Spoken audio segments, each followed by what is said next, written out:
Hello. Hi, how are you? Good, good. You, we're gonna have a good forum tonight. I think so. I'm kind of curious to see what's gonna go on. I got this. Don't worry. I got this handled. I have no doubt, so I'm looking forward to it. Last week What's was a been going little on? I haven't been watching the news lately. rough. We'll get it going, Neo. You're Hi, funny, bro. hi, Neo. Mm. Hey, Mar, I was just joking. Really? No, just kidding. We're gonna have a lot of Trump talk tonight. I'll put it that way. There's a few things we're gonna be talking about. There he is. One of our co-hosts, my buddy Traz. And there's the best. I didn't know the best would be on here. They know it's about to be interesting. Oh yeah, it's gonna be good. Well, the best. Yeah. Good to be here. Hey, hey Welcome, everyone. welcome. Go ahead, I miss best. I miss you guys already. But it's 6 a.m. in Israel and I just have gotten up. And I can't be here for a while, but I saw you guys were live and wanted to say hi.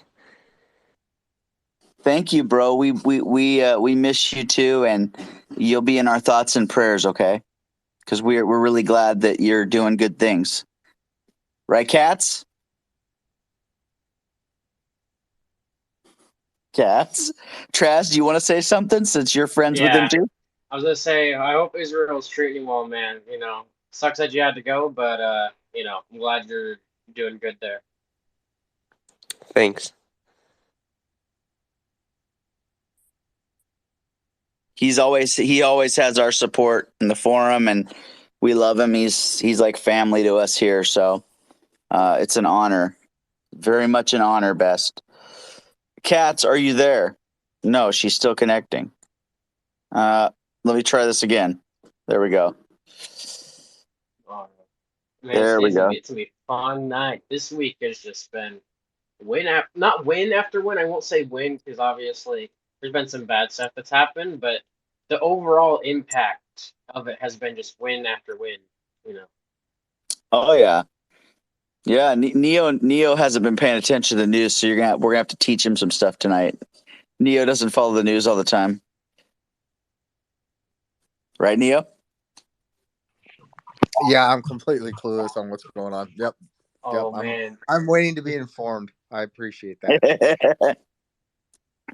Cats, are you there? I think so, man. It was doing that stupid thing it did last time where I clicked on the microphone and nothing would happen. Yeah, I wanted you to be able to say hi to Best. He was in the room for a second, and then he had to go. But um, we said hi to him. We said that he's part of the family. So Yeah, I kind of heard part of it. It's kind of like, why of all times is that dumb thing got to act up now? definitely, definitely. Well, I'm glad you all are here. I hope you all are having good weeks. It's been like a crazy week, like Traz said, and we'll definitely get up into that. We're going through a transition here with the forum as far as account stuff and getting everything all set up, but we're gonna get to it. We are gonna definitely get things going. And we want people to follow the Conservative Political Forum Twitter account and keep that going so we can just keep growing. And last week was a little bit of a week, so we'll talk about that in a couple minutes before I go into opening topic. But I just want to get people in here and get them all settled in. I sent Let's a speaker invite. I don't know if he got it. Let's will be a co-host in a couple weeks. Mar, you there, Mar? Yes. Um, Make sure, especially I'm talking to you because you're a mom, please invite people next week. Next week we have I'm so honored that she's going to be here. Next week we have the amazing Gabs, who's been on Fox News and everything.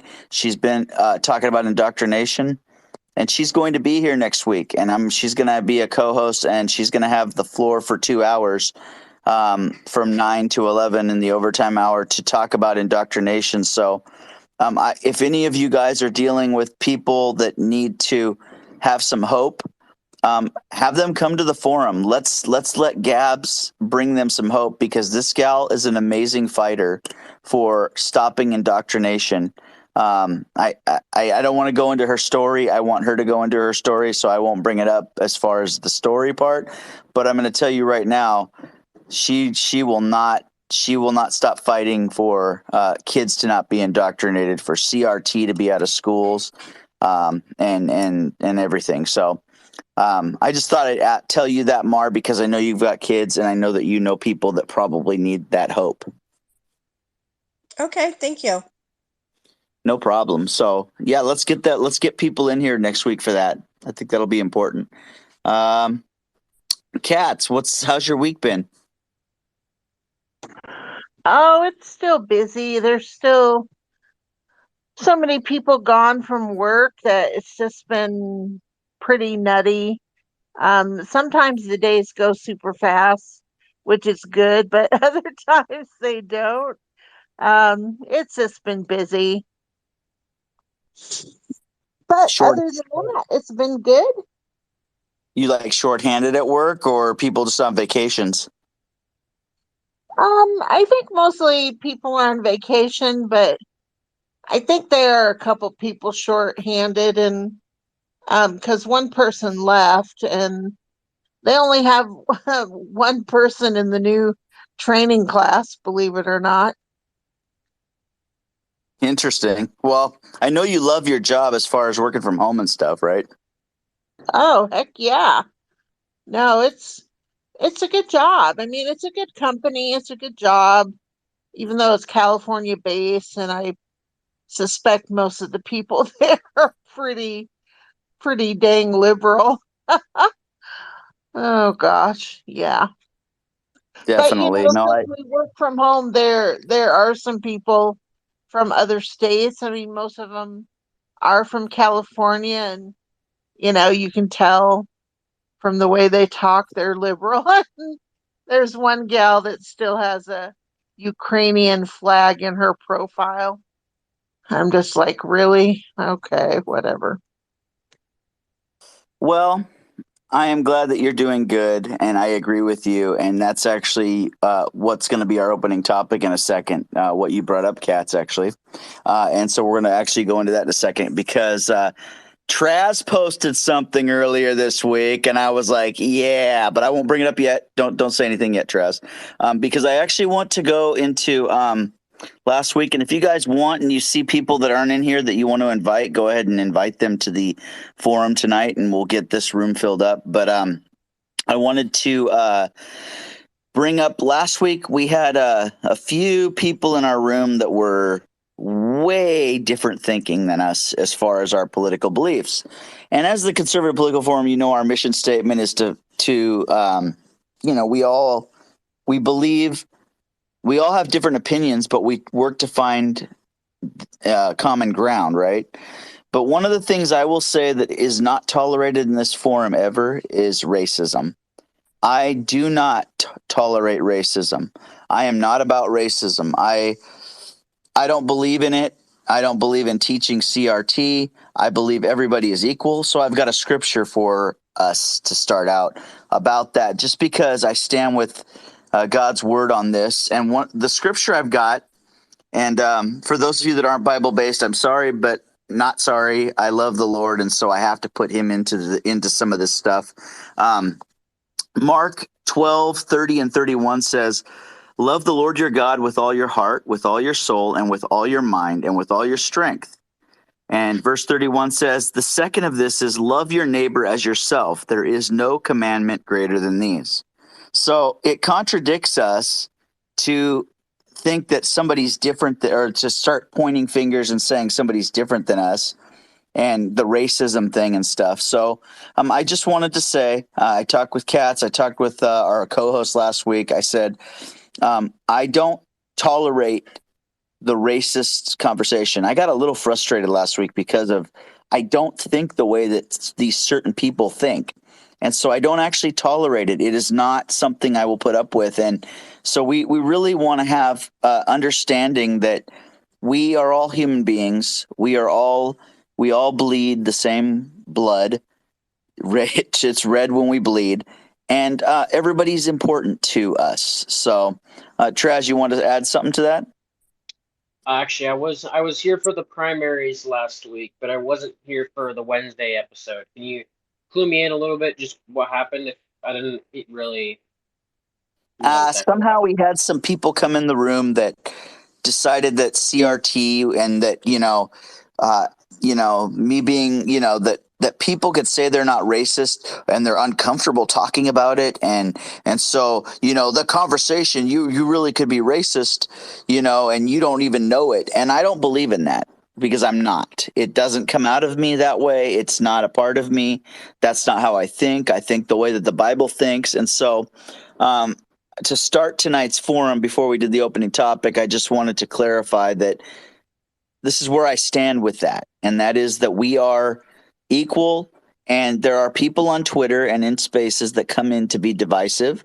There are people watching us. I'm learning from other spaces I go into, the people I look up to. There are people coming into these spaces to try and get you to say things so they can use it against you. And they're not going to do that with us. I'm going to stay the same every week as far as what I believe, because it is who I am. Neo? Traz, to put it in context, is actually pretty cool because Jason is one of the most level-headed people I've ever heard in my life, and I love that about him. But I got to give you some credit, Jason. I love the fact, man, that you just you kind of put that dude in his place, and I was loving it, to be honest with you. So don't ever think that I'm ever passing judgment. If you're human, it's okay. You believe in it, and I respect your beliefs, and I agree with you. So if you want to get fired up about stuff like that, I was like, right on, brother. I was cheering you on. Trust me. Yeah, it's good, but I want to make sure that people don't come into the room and have an angry man leading the room. I just want people to know that I'm, yes, I will lead if I have to, but I'm not gonna have fights going on. Kelly, go ahead. Welcome. Hi guys, how are you doing tonight? Awesome. I was gonna say I popped into the room the night that you were talking about, and I've had a couple of those same guys come into other spaces, and basically their whole shtick is to create hate and discontent. And the last room I was in, they got blocked, they got cussed out. The host, he let them have it. And really, most of them are FBA guys, and it's just not worth trying to argue with them. All they want to do is circular arguments and not really ever make a point. So I'm glad that you stood up. Yeah, it's and here's the thing. I had a co-host, and I love our co-host we had last week. Katz and I both love him, but he has a certain people that like to follow him, and these guys like to follow him, and we have had conversations since, so I don't want anybody to think I talk with my co-hosts. We've had conversations since, and I've kind of laid the groundwork of I don't like how that went down. That cannot go down that again, and I really don't like to be interrupted when I'm talking by another co-host because I was on a track, and I don't know. I just don't like it because I don't want it to be that way. So you're right, Kelly. The divisiveness and stuff, and so I did. Neo's right. I did lay down I laid the ground rules. I was hot. I was a little upset inside, and I controlled myself well. But what I want is I don't want people calling people racist. We are not racist. Everyone in this room, I don't care what color skin you have. I don't care. I love you as friends. It's just the way it is in me because of what the Bible says and how I should act. And so, Kelly, I love what you said there, and I'm so honored that you are a part of our forum every week and that you bring your opinions. We really appreciate having you here. So I just wanted you to know that. And everybody here is amazing. And so here's the opening topic, and I'm gonna let put Traz on the spot a little. It doesn't matter, he but this here. week, I saw a post from Traz, and it said, "If I don't see oranges, you're not mega enough." Or I forget what it was. You could tell me what it was, No, Traz. it said it's so there's a bit of a meme going around. It's called Dark MAGA. Basically, it's not entirely serious. People are just, are sort of just saying, they'll post images of it's basically Trump and it's edited to be like like grayscale and like super dark tinted and it just says like Dark MAGA or whatever. And then there's a similar one from the left for Joe Biden as well. But after the whole raid happened on Mar-a-Lago, I kind of said if you're not, you got to put an orange in your name to sort of, if you support Dark MAGA, obviously. I didn't mean it as Dark MAGA, I just kind of meant just with Trump, you know what I mean? Yeah. But So here's the deal. After he posted that, it gave me an idea for an opening topic, which we've only got like 10 minutes for, so we'll just get right into it.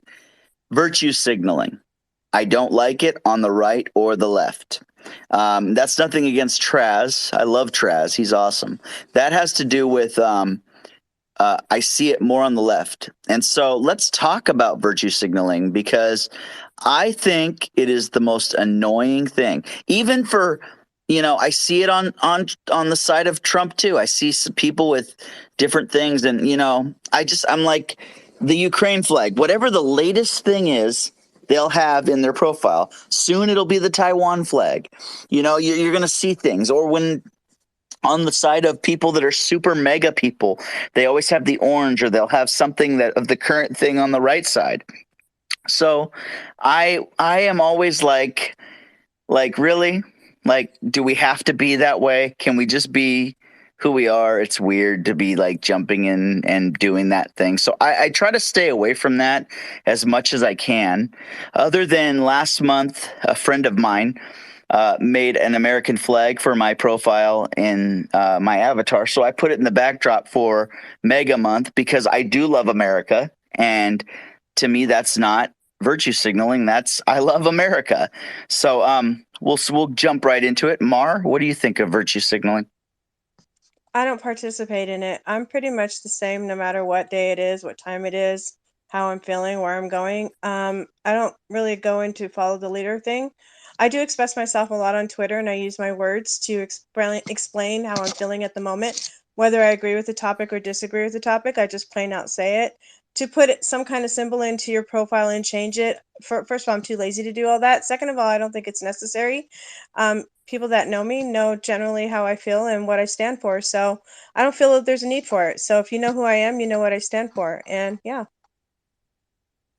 Awesome. Yeah, that makes sense to me completely. I feel that when I see it, like with the Ukraine war, what else was it? There's other things that people put, especially on the left, and I guarantee you, in the next month or two, it'll be the Taiwan flag. And I'm like, seriously, like, do we have to do this? Do we have to? And you see it on the left, and you see BLM, and you see them write BLM and resist in their profiles. When I see those in people's profiles, I am like, oh, I'm leaving. I'm out. So, Kelly, go ahead. I agree completely with Mar. I don't put my picture in my profile because I have certain guidelines on myself. So I have a picture of the flag that is flying in my front yard. And I have a light on it, so it never comes down unless there's a storm. And I actually had an educator that I was having a discussion with told me that I did not understand sex education in school because I was a flag worshiper. And I thought that was just, when they can't support their argument, they go to labels.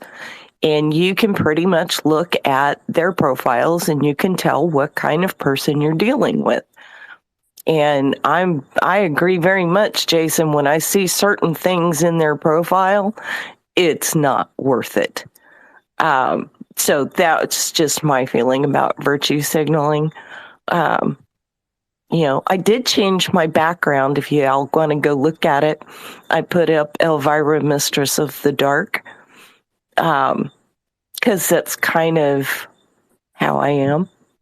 I'm a little bit crazy, and but my big thing, and one of these days I'm going to have a shirt made, is don't mistake my kindness for harmless.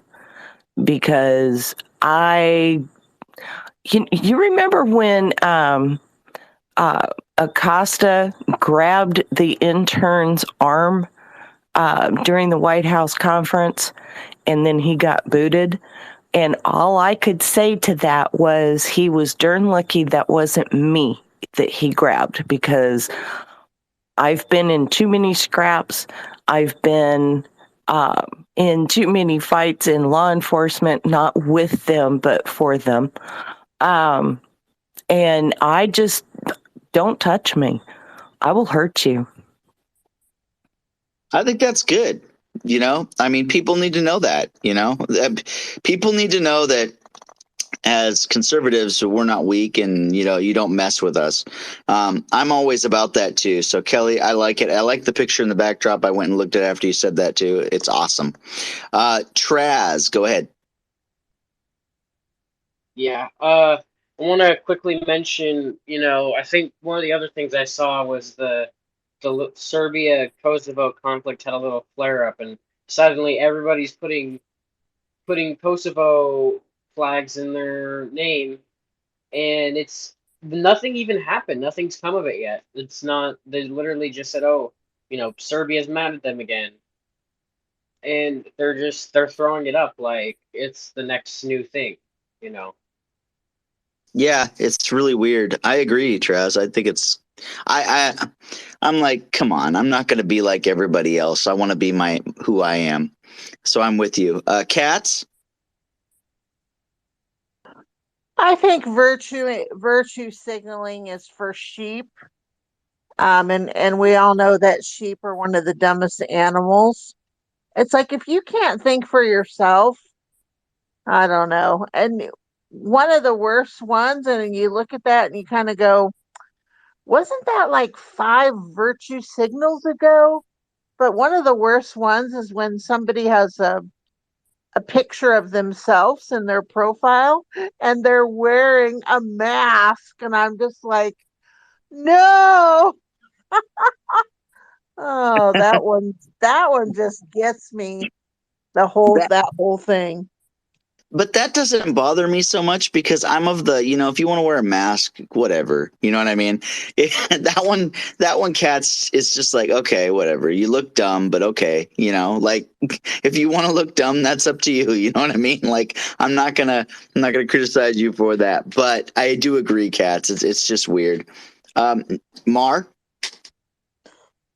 I was gonna say a joke about that, but I won't. So I'll be nice. So anyway, one of the things I don't like is seeing people with the flags in their profiles, and the reason why I don't like that is because people spend a lot of time and effort trying to virtual signal how they're supporting another country, but you're going to ignore what's going on in our own country and all the stuff that they're pulling to support another country by giving them guns and money and everything, but you won't put your own flag in your profile. It's kind of ridiculous to me. So I find it really insulting for you to put another country's flag up there when you're not even supporting our own country. Yeah, no, I'm with you on that. I actually don't like that because we're in America. We're Americans. We need to be standing up for our country. So I agree. It really bothers me big time. It really does because I'm like, and then they come at you and tell you you're un-American and you're not, and you're like, and I'm like, really? And who's more un-American? You with the Ukraine flag. And the more this war goes on, the more I realize this is not good. Vladimir Zelensky and his wife posing for Vogue magazine in the middle of a war. It's all a show to me, and they're getting money handed to them from this country right and left. So, Neo, go ahead. No, and I agree with you 100%. I have a lot of things to say about the Ukrainian war, the Ukraine-Russia war. I mean, there's some things going on there. Who has concerts, like you said, magazine covers and everything else. And what Mara said too, I think a lot of people in the virtue signaling thing, is that they're almost in a way. I mean, they're trolls, and they just want attention. So if let's say I want attention from a certain group, maybe I'll have a rainbow flag, maybe I'll have this flag, and you attract a certain people, or you just want to engage with somebody. But Mara's 100% correct when you claim to be a patriot, but then I read your tweets and your replies and things like that, and you're actually kind of not. So it's actually kind of disrespectful to have the American flag in there when you don't value the things that we all value in this room. You know what I'm saying? If you're tracking with what I'm saying, it's just like, so it's kind of this weird. So I don't have an American flag in my. Oh, actually, I do. Never mind.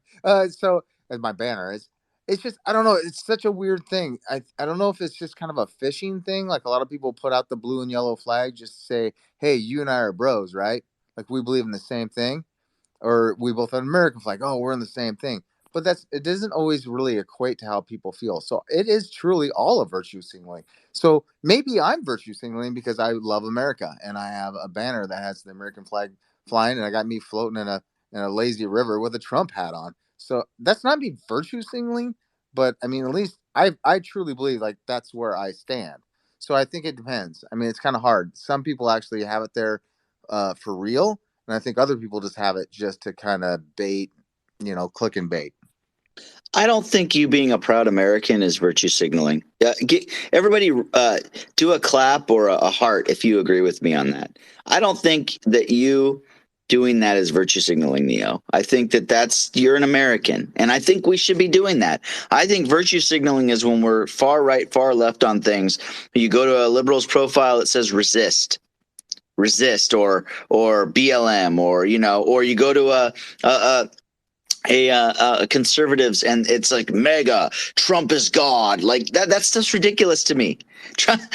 Let's get back to the virtues of this country, you know what I'm saying? So I mean, that's where I am with that, and I think that we see it a lot, and it's just it's weird. So Neo, you're 100% on that. Mar, go ahead. I just realized I think I'm virtue signaling because I have, a cross and a flag in my profile. But my thing is, I love God and I love my country, so I stand 100% behind that. So maybe it's not virtue signaling. Virtue signaling. So I don't know. It could be No, I considered. think virtue signaling is when a bunch of people are doing the same thing. Oh, hey, put the Ukraine flag in your profile, right, Traz? Hey, put this. That's virtue signaling, Mar, not what you're doing. You have to be an individual. Go ahead, Traz, real quick. I also think I'm gonna quickly say this. For virtue signaling, when you do it, it's because you're trying to either fit in or you're trying to seek validation from people. You're trying to seek validation from your peers. Having the flag and the cross in your bio that's because you truly believe in it. That's not because you're seeking validation from anyone. You don't need validation for people because you believe in God and because you believe in the country. Definitely. Thank you, Traz. Cats, you want to close this one out before I go over the guidelines? Well, I think Traz kind of said what I was thinking was, basically people that are virtue signaling, they're just following the crowd. I don't feel like there's a whole lot of thought put into it. It's kind of like, oh, okay, well, yeah, we want to put this in our profile and just maybe a brief because X. There's not a lot of thought to it, and they change it. It's so interchangeable and very quickly it's moving from one thing to another. So therefore, it's not a firmly ensconced belief like our belief in America, the America we've always known and loved, or our belief in our God. It's not at all in the same line of thought. That's really good. No, I agree. And so, we'll have to watch for that. Maybe we'll be talking about this in the future. I don't know. We'll see. When we find out what the next virtue signal is that the left will have out there. But I am so glad you guys are here. I think the room will get bigger as we go on tonight. If it isn't, it's small. It's small. That's the way it'll be. But as freedom thinkers in this conservative political forum, we believe and value our constitutional rights. So we recognize that even amongst ourselves, there are varied opinions. This forum is a safe place for all of us. We don't tolerate personal attacks or raise voices. We do ask that you be considerate of people who do not want to hear profanity. Please be self-aware of your mic time, especially during Reducation that we're about to start. We want to ensure that everyone who wants to contribute to a particular topic can. And with that being said, I'm going to hand over the mic to one of the most amazing co-hosts you could have in the Conservative Political Forum, Katz. Go ahead, Katz. Oh, well, that was a really nice intro, Jason. Thank you. Thank you for the lovely hearts. So normally when I start my segment, which is a short 30-minute segment, I explain what Reducation is. I'm not going to read it. It's or go over it. I mean, it's basically a segment with short bursts of conversation where there may be points or counterpoints about a topic that is important to the majority of Americans. But this week, I want to do something slightly different. So there is so much going on, so many things happening that are not good for our country, not good for our citizens. We believe and pray that in November that there is going to be a giant red tidal wave and that we're going to be able to take over the House and the Senate. I feel like a lot of our elected representatives are kind of pussyfooting around. They don't fight really hard against what's going on. There's rhinos, of course, and then there's apathetic people. There's a few good fighters. But I really feel like they need to be prepared or getting prepared with the game plan for undoing all this crap that's going on. So what I wanted to use my segment for is I would like to see if we can come up with a consensus of our top 5 things that need to be fixed, that we expect our Congress to fix. I kind of wonder if somebody out there, one of you guys, can create a tweetable image that would have these 5 things on it. I don't have a graphics program, but if somebody did and had that talent, that would be really cool. So I'm going to go ahead and tell you my top 5 and see what you think. So these are my top 5 things that need to be fixed. I mean, there's a lot, but I think this will solve many problems. So number 1 is restore energy independence. I think that will go a long way to fixing some of the budget woes, but not all of them.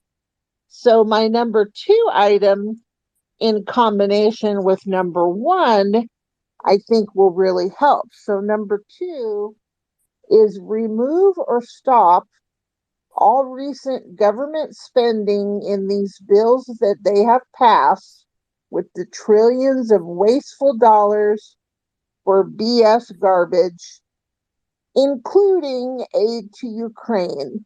We've already sent $40 billion over there or more, and it's, in my opinion, mostly being laundered. We don't have that kind of money. We need to stop printing money and causing problems with our economy. Number 3 is proper and lawful border closure and procedures.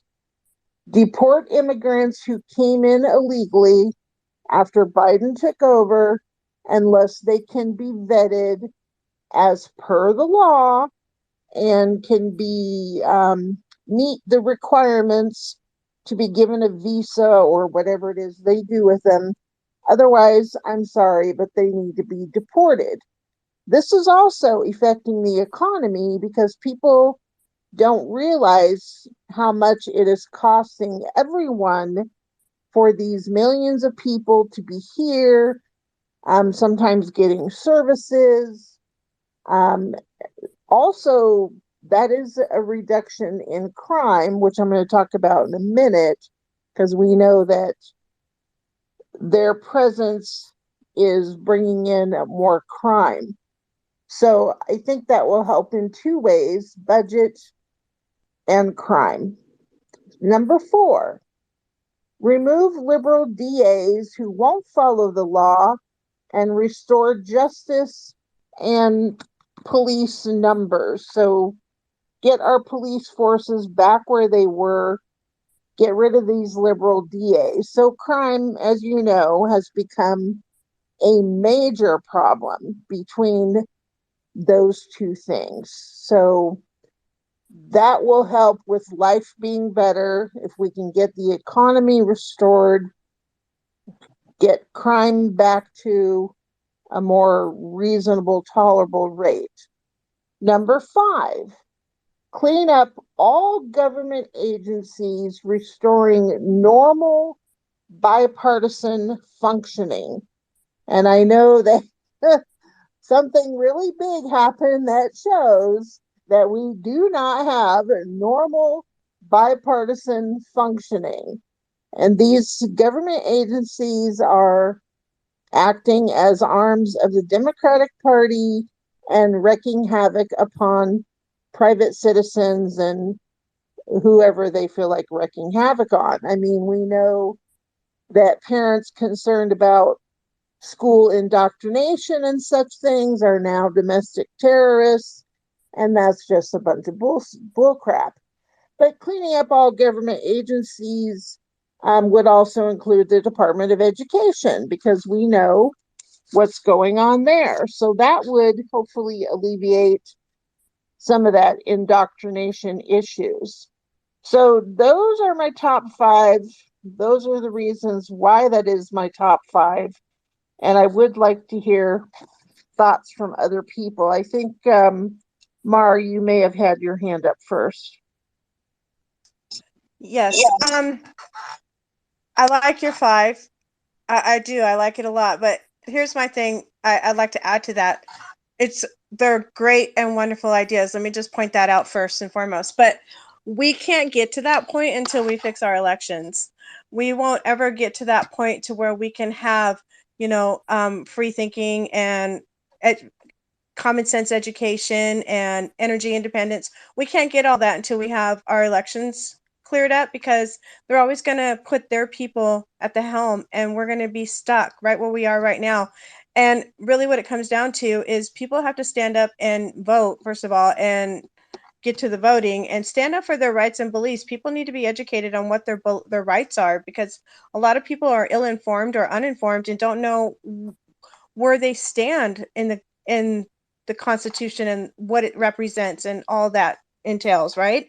So until all that gets fixed, we're going to be right here 2 years from now, 5 years from now, 10 years from now, saying the same things, because it's going to be the same people running this show. So until people stand up and fix these elections and get the people that we want voted in, remove a lot of these agencies that have too much power, and just give the power back to the people instead of the government, because they are too powerful right now. And until that gets fixed, we're going to be right here every day complaining of what we need to change. Well, and you definitely have a valid point. I mean, trust me, concern over elections is very near and dear to my heart. I think that a lot of people do not believe that the 2020 election was as deeply rigged as it was. A lot of people say, oh, that's a conspiracy theory. But, it's been proven over and over that there's a lot of stuff going on that isn't right. And it does sometimes make people think, well, why should I bother to vote? Because it's rigged and, it's not going to end up how I want. So that is a consideration. And I wrote down what you said. And let's have that as food for thought. Thank you. Kelly, you had your hand up, but you put it down. Did you have something? Nah, I'm good. What about you, Becky? He said Kelly, Traz. My bad. Oh, I misheard. I'm I was sorry. like, wait, Kelly's voice is not a man's voice. What's going on Go here? go ahead, Kelly. I'm sorry. I know. I was kind of like, what's going on? Kelly, are you there? I'm here. Did you laugh, Um, Kelly? That's funny, huh? yes, I did. And I will tell you why real quick. My husband's ex wife was named Becky. And for the longest time after he and I got married, my mother in law called me Becky.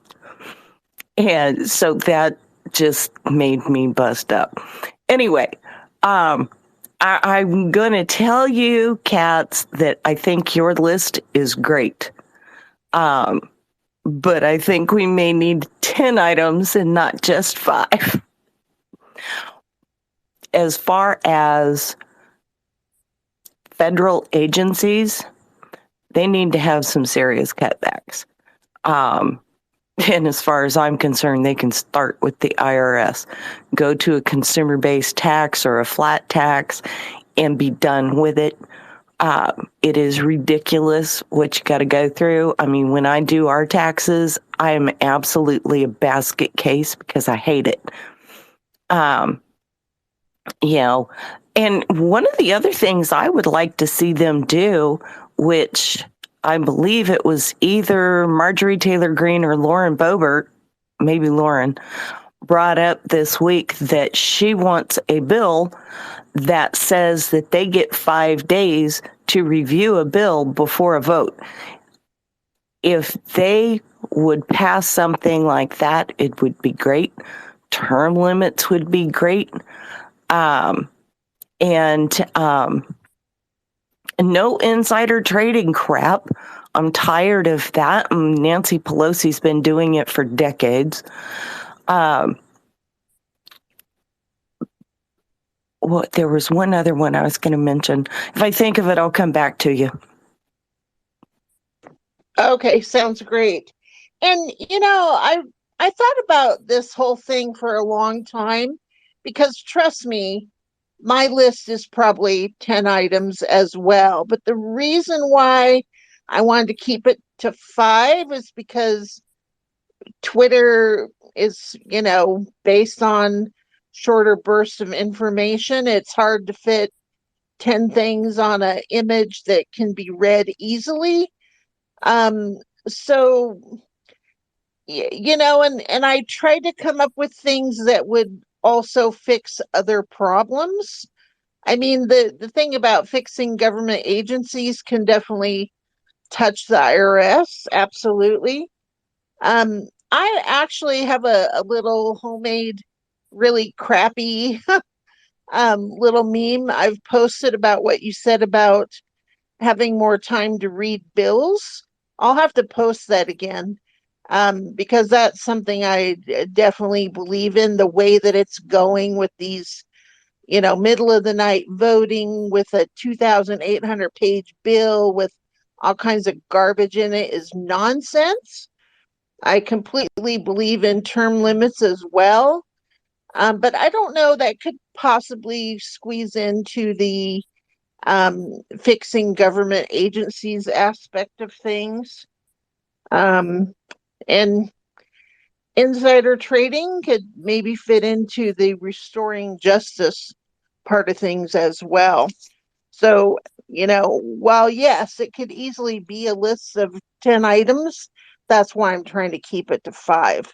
But thank you. Becky, what do you have? Hello there. Glad to be back. I've been out of the forums here for a couple weeks because I had family. Well, my daughter was in town and working crazy hours and dealing with some personal things with physical issues that I've been having.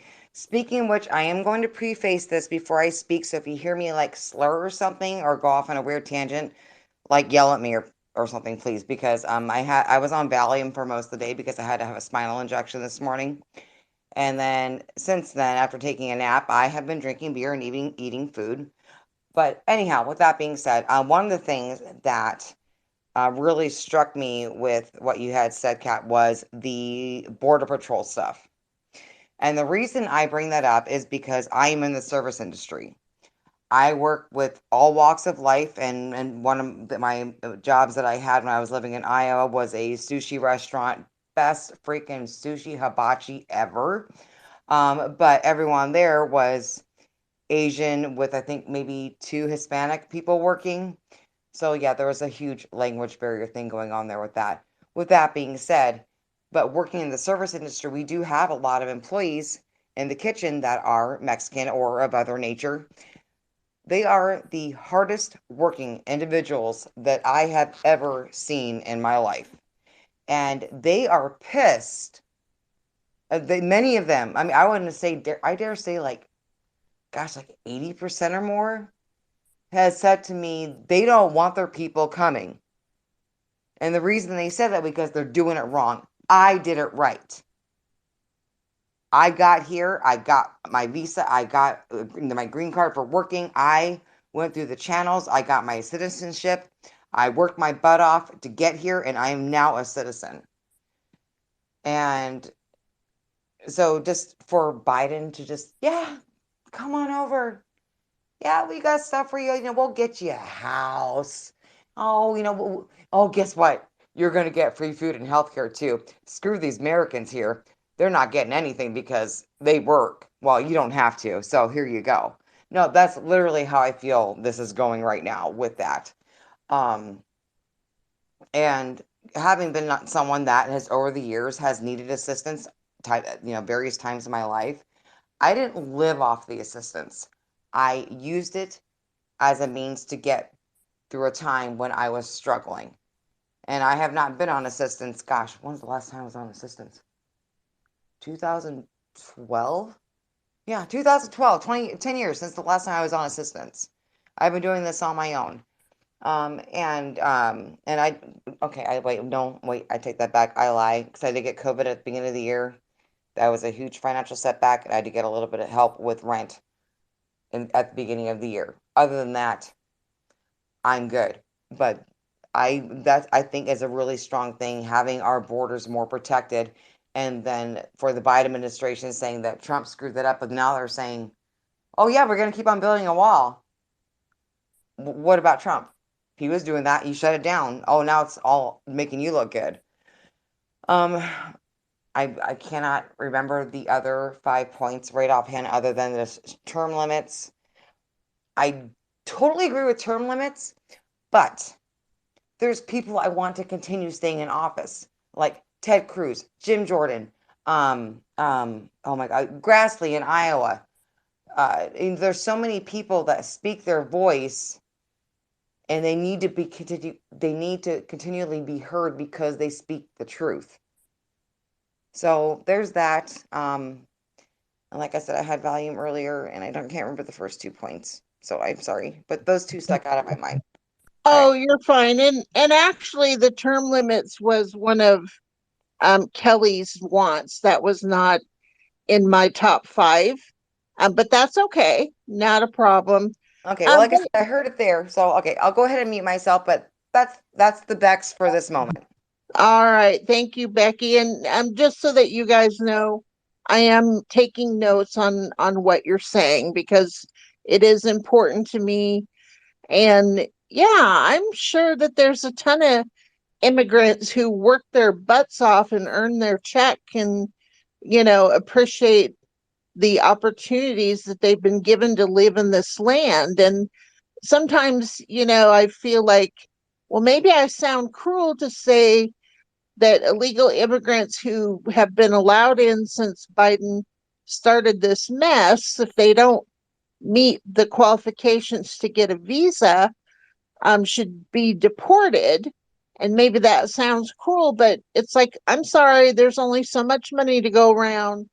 And we have veterans that are homeless, for gosh sake. We need to keep sight of our people. We have children who don't get 3 square meals a day. We have to keep our own citizens in consideration. Mark? Great point. Yes, we need to be thinking about our own people first. And to piggyback on what Becky said, secure the borders. Absolutely. I've always been a strong component about keeping drugs and all that stuff out of our country, specifically because of my own son.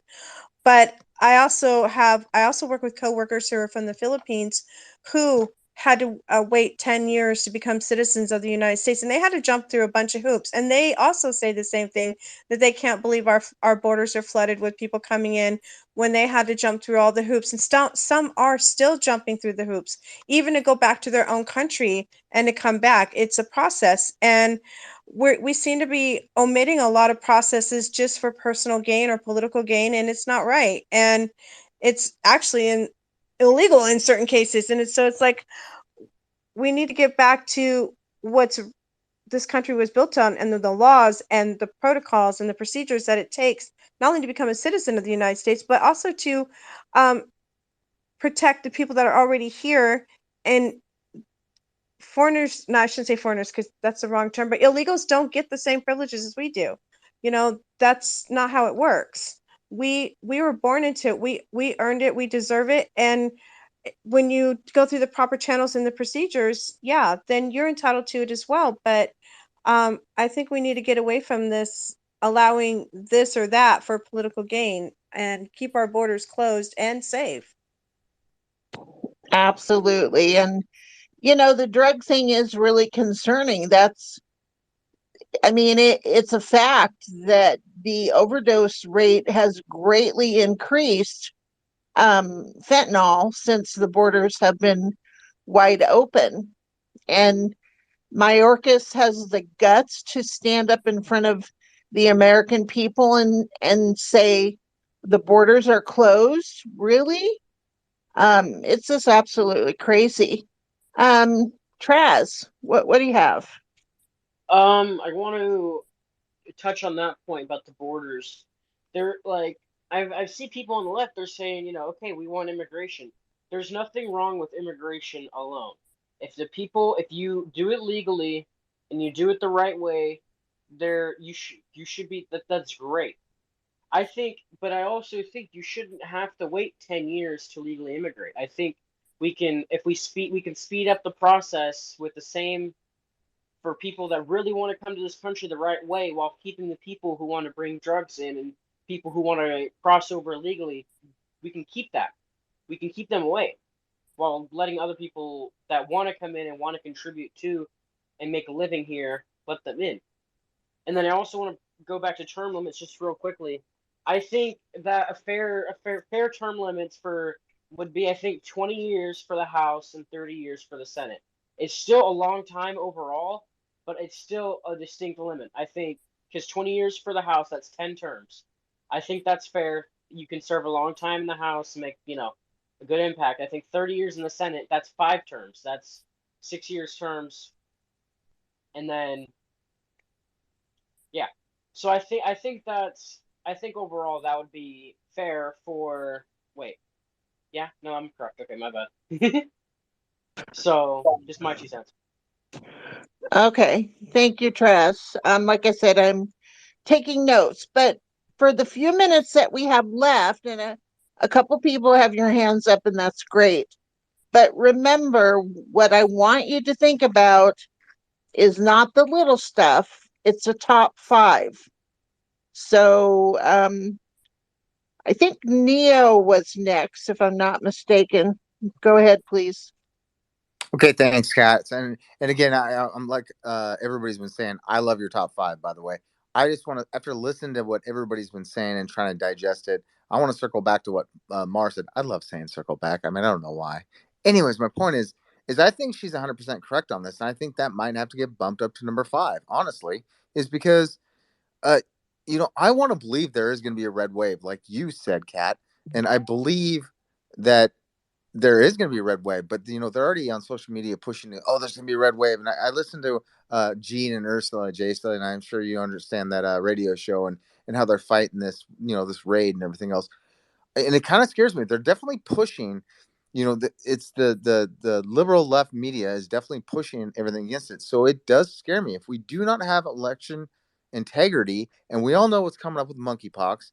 I'm not worried about it personally, because I'm not into that lifestyle. But my point is that they're going to continue to they played the game with 81 million votes for Biden for the mail-in voting and everything else.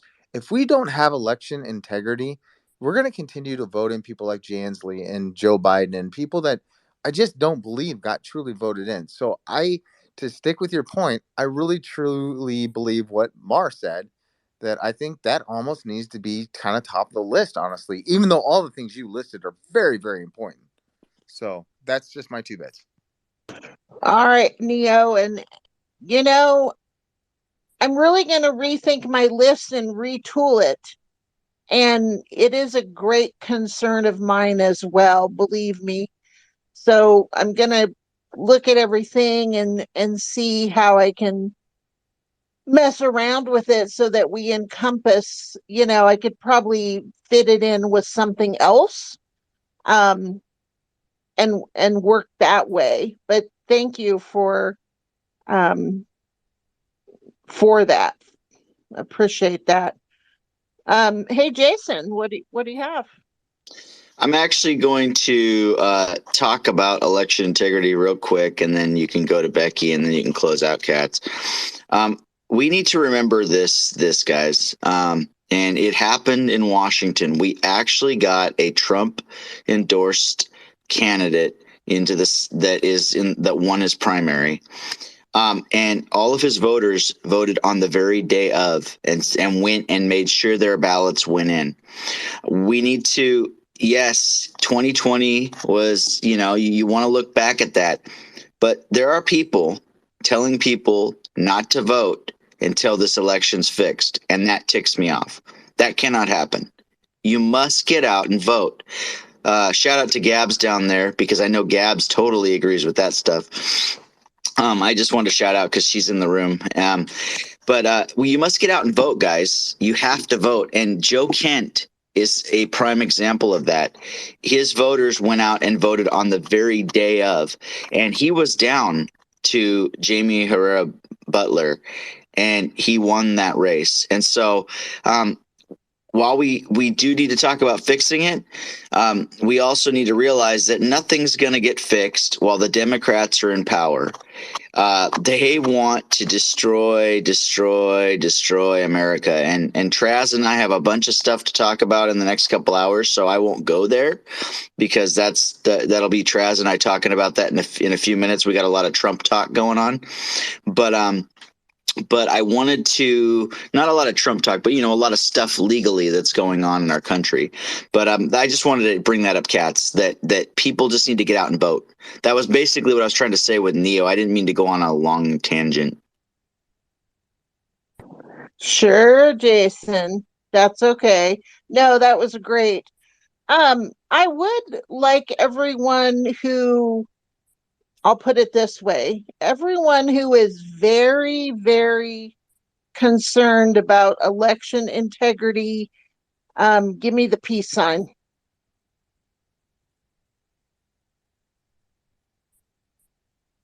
A lot of peace signs. Okay. Yeah, I'm gonna have to work that in. And then Traz, did I miss it, or did you say that you might be able to come up with a graphic for me?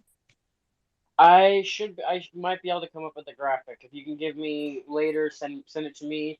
Just the 5 things. I think I can whip something up.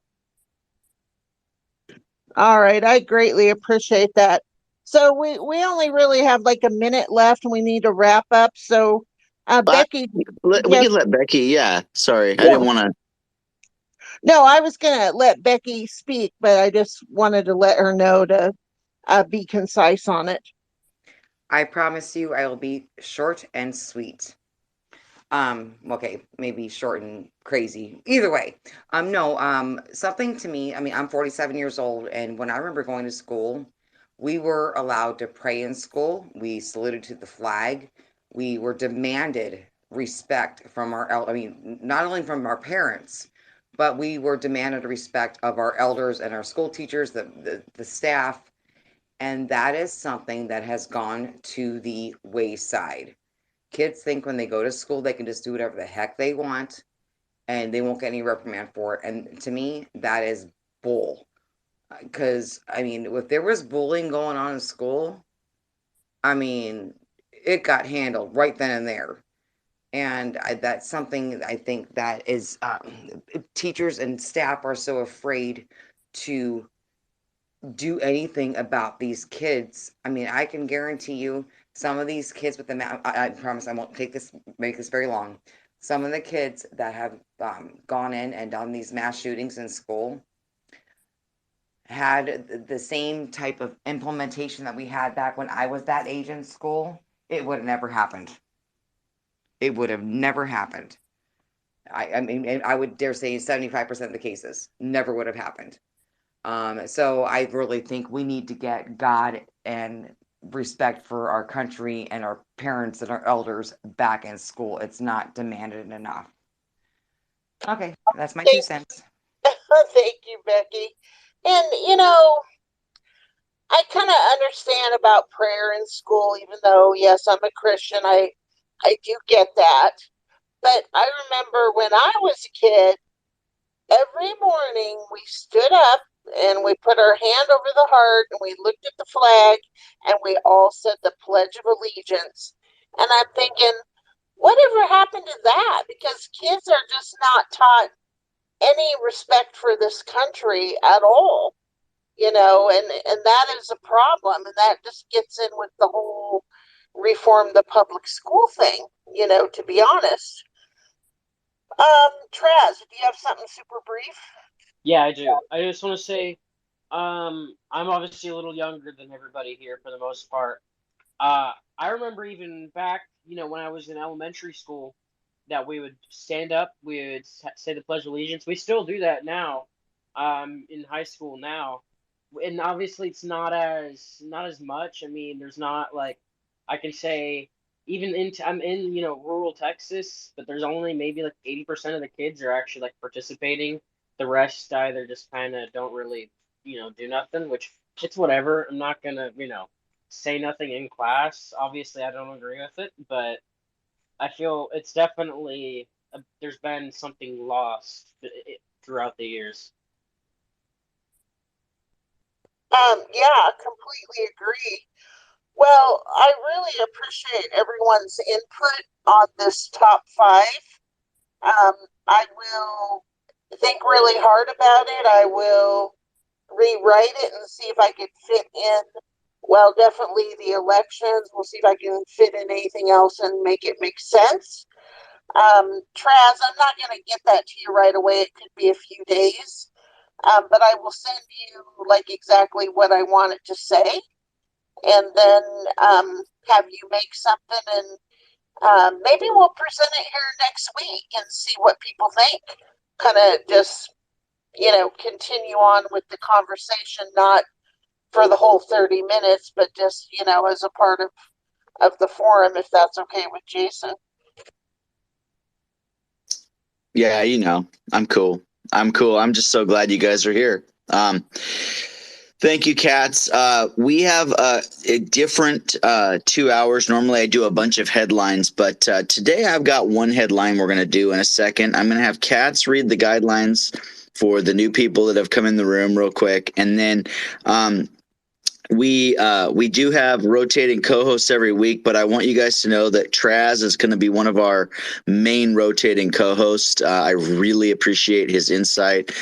He thinks the way we think, and so Traz will be a big part of the team. We really appreciate him. So and he's very respectful. We love his take on America and the love for our country, and that's what we want in this forum. We want to love our country.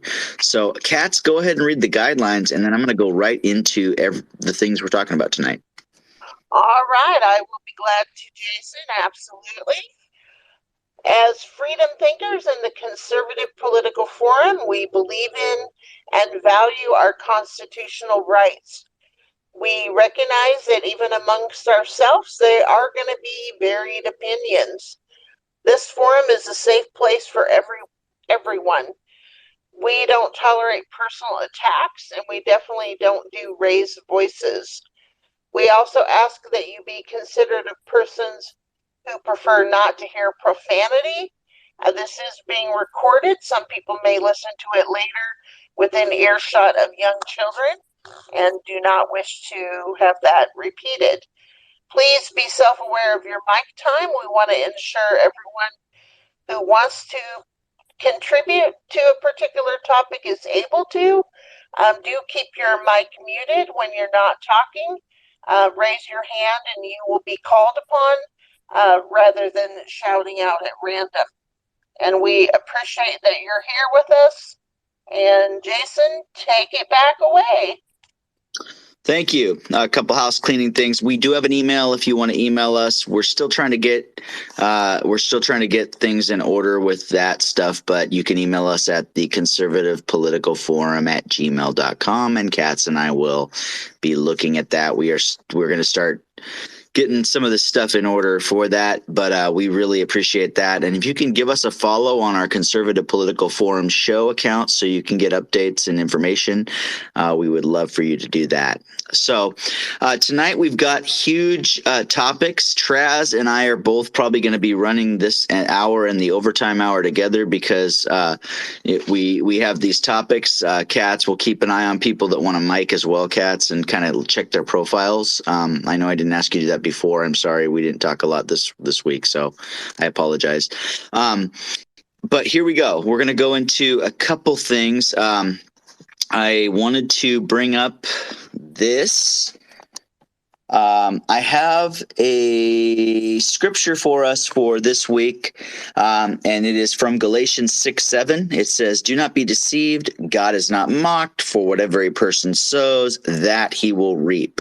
I brought that scripture up because at the beginning of this forum tonight, I talked about last week where we had a couple trolls in here and some stuff going on. And, I just wanted to say that, we believe that, people reap what they sow. I just believe that. And so, we want to stay consistent in our forum, and we want to love people. Everybody in here, I want you to know, regardless of your opinion, I want to love you as a brother and as a sister if you're a female, like my brother, and I just want you guys to know that. So that's scriptures for that. So we'll move on from the scripture. Here is the only headline I'm reading tonight, and we're going to go into it. And I have a legal person in the room because we're going to go right into this because I have dealt with some trolls today who think that I'm ridiculous and call me a Trump mega, look, you're a part of the cult. And so I'm going to read it and then we'll talk about it. So today,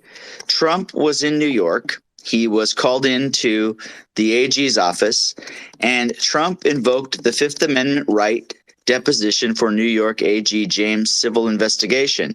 Former President Donald Trump said he would invoke the Fifth Amendment rights per the advice of his attorneys during his deposition, part of New York Attorney General Letitia James' civil investigation, calling it an unfounded, political motivated witch hunt. I want to bring this up. We have in the overtime hour, Traz and I, and Traz mainly is going to be leading the overtime hour on the raid. So the first hour is about the Fifth Amendment. And I've been talking to some legal people. I've messaged some police officers. I've messaged some attorneys. I've messaged, we have somebody in here who's going to talk about this. And I want to talk about the Fifth Amendment, and specifically, this is what I want to talk about. And we can go on from there and we can just kind of talk about this. The Fifth Amendment, for some reason, people believe if you plead the Fifth, you're guilty. That really irritates me. You're not guilty for pleading the Fifth. And Judge, I know you're in the room. I'd love for you. I don't know how late you're going to be up. So I would love for you to start out if that's okay, because I don't want to keep you here all night. I know that you're way later than us, so I'm just honored that you're here. Can you just jump us right into the Fifth Amendment and stuff and why, people's opinions on this? Well, I appreciate being here, and thank you, Jason, for inviting me and for having me as always. My take on the Fifth Amendment, and it's not really my take. This is how the Fifth Amendment is supposed to properly be used. The Fifth Amendment is not an admission of guilt merely by its use. It is supposed to be to keep one or invoked in order to keep prosecutors from eliciting statements from you that they may then use to garner probable cause to charge you with a crime. Now, those statements are not admissions of guilt, nor is pleading the Fifth Amendment to keep from making those statements. But it could be there is some act or some piece of evidence they already have that, coupled with a statement that you might make, may make you look more likely guilty of having done something, whether you actually did or did not do anything wrong, that they might try to pursue charges for. And in order to avoid criminal charges, you would invoke your Fifth Amendment right. Now, oftentimes people who are criminally liable and don't want to, and they know that be the sole piece of evidence would be an admission on their part, will invoke the Fifth Amendment right against self incrimination. And so it is a way for those who have committed the crime and the only piece of information against them or evidence against them would be their own admission. Um, it is a way for them to abscond from justice, but it is not, in and of itself, by its very nature, an admission of guilt in any form or fashion. Many times, someone can invoke the Fifth Amendment right simply because they know that they would more likely than not create the appearance of guilt, even though they themselves are not guilty, and they just don't want the hassle of a prosecutor putting them or their family through an investigation needlessly. Oftentimes, they're advised by their attorneys that, look, don't say this or don't say that. It's just going to make you look like you've done something that you have not done. And spare yourself the trouble. Invoke your Fifth Amendment right against self incrimination if you get asked this question or that question. And so it's not an admission of guilt, it's a good legal tactic to take if you know that saying this thing or that thing or admitting this fact or that fact would make you open to further investigation or look guilty of something even though you did not do it. Um, you know, but oftentimes, yes, people who are guilty will also invoke the Fifth because they know that their admission alone is the only piece of evidence that could be found against them. And without that admission, they would never be found guilty. So it is a double-edged sword. Prosecutors uh, tend to use it or tend to hate it and view it as they're hiding something if they invoke their Fifth Amendment right. I've had clients over the years who I've defended, who I've told use your Fifth Amendment right, protect yourself, protect your spouse by invoking the Fifth Amendment right. You should do this in an abundance of caution. This is your constitutional right to avoid this situation. These are facts that don't need to come in, so invoke it. Um, that's why it exists. Thank you, Judge. I appreciate your opinion on that. And I talked to our fellow friend Garrison earlier today, and I will look that up when, as the forum's going, when I can find it. He said some things too, and you might like what he said, Judge. You might have seen what he said, but he pretty much went into because somebody specifically just was like, "Oh, see, look, hiding something," and I'm like, that's not what that means, dude. Like. No, It doesn't always mean that. no, it certainly is not typically used to hide anything.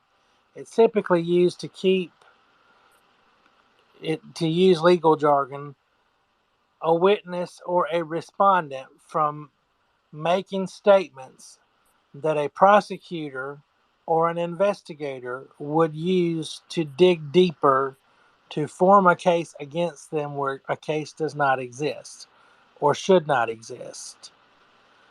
Um, it's a defense mechanism, a defense tactic that the Constitution gives us, and it's one of the best tools in a defense lawyer's toolkit.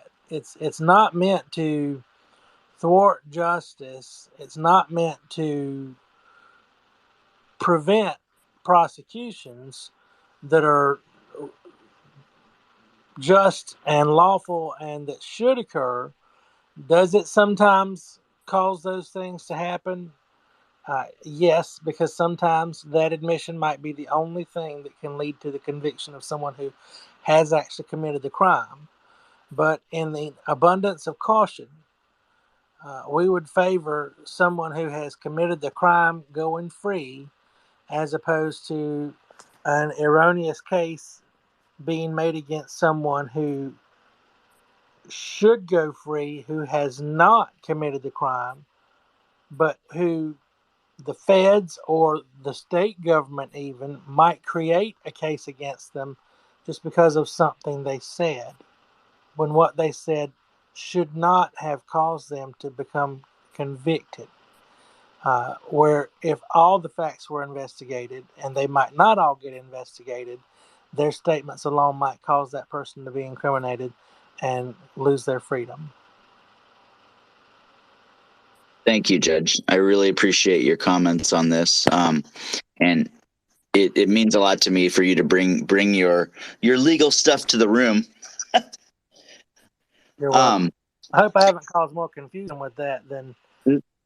no, I don't think you did. I think it was very good, and we'll find out with some other questions because we got some hands up. I want their opinions about this the Fifth Amendment thing and everything. But I wanted to start with you, Judge, because I wanted a legal precedent to start this conversation. And with that, Becky had her hand up first, so we'll go to Becky about this plead the Fifth. And President Trump, you can talk about that. He pleaded the Fifth today. What's your thoughts, Becky? Thank you for that. Well, I'm going to use a personal experience with this. Um, at my new restaurant home that I transferred to, because myself, I am very conservative, but slightly liberal in some things, in the fact that I love all people. I don't care if you are black, Asian, gay, trans. I don't care. I was raised to love all people until they give you a reason not to love them, whoever they are. So I also have found silence is bliss.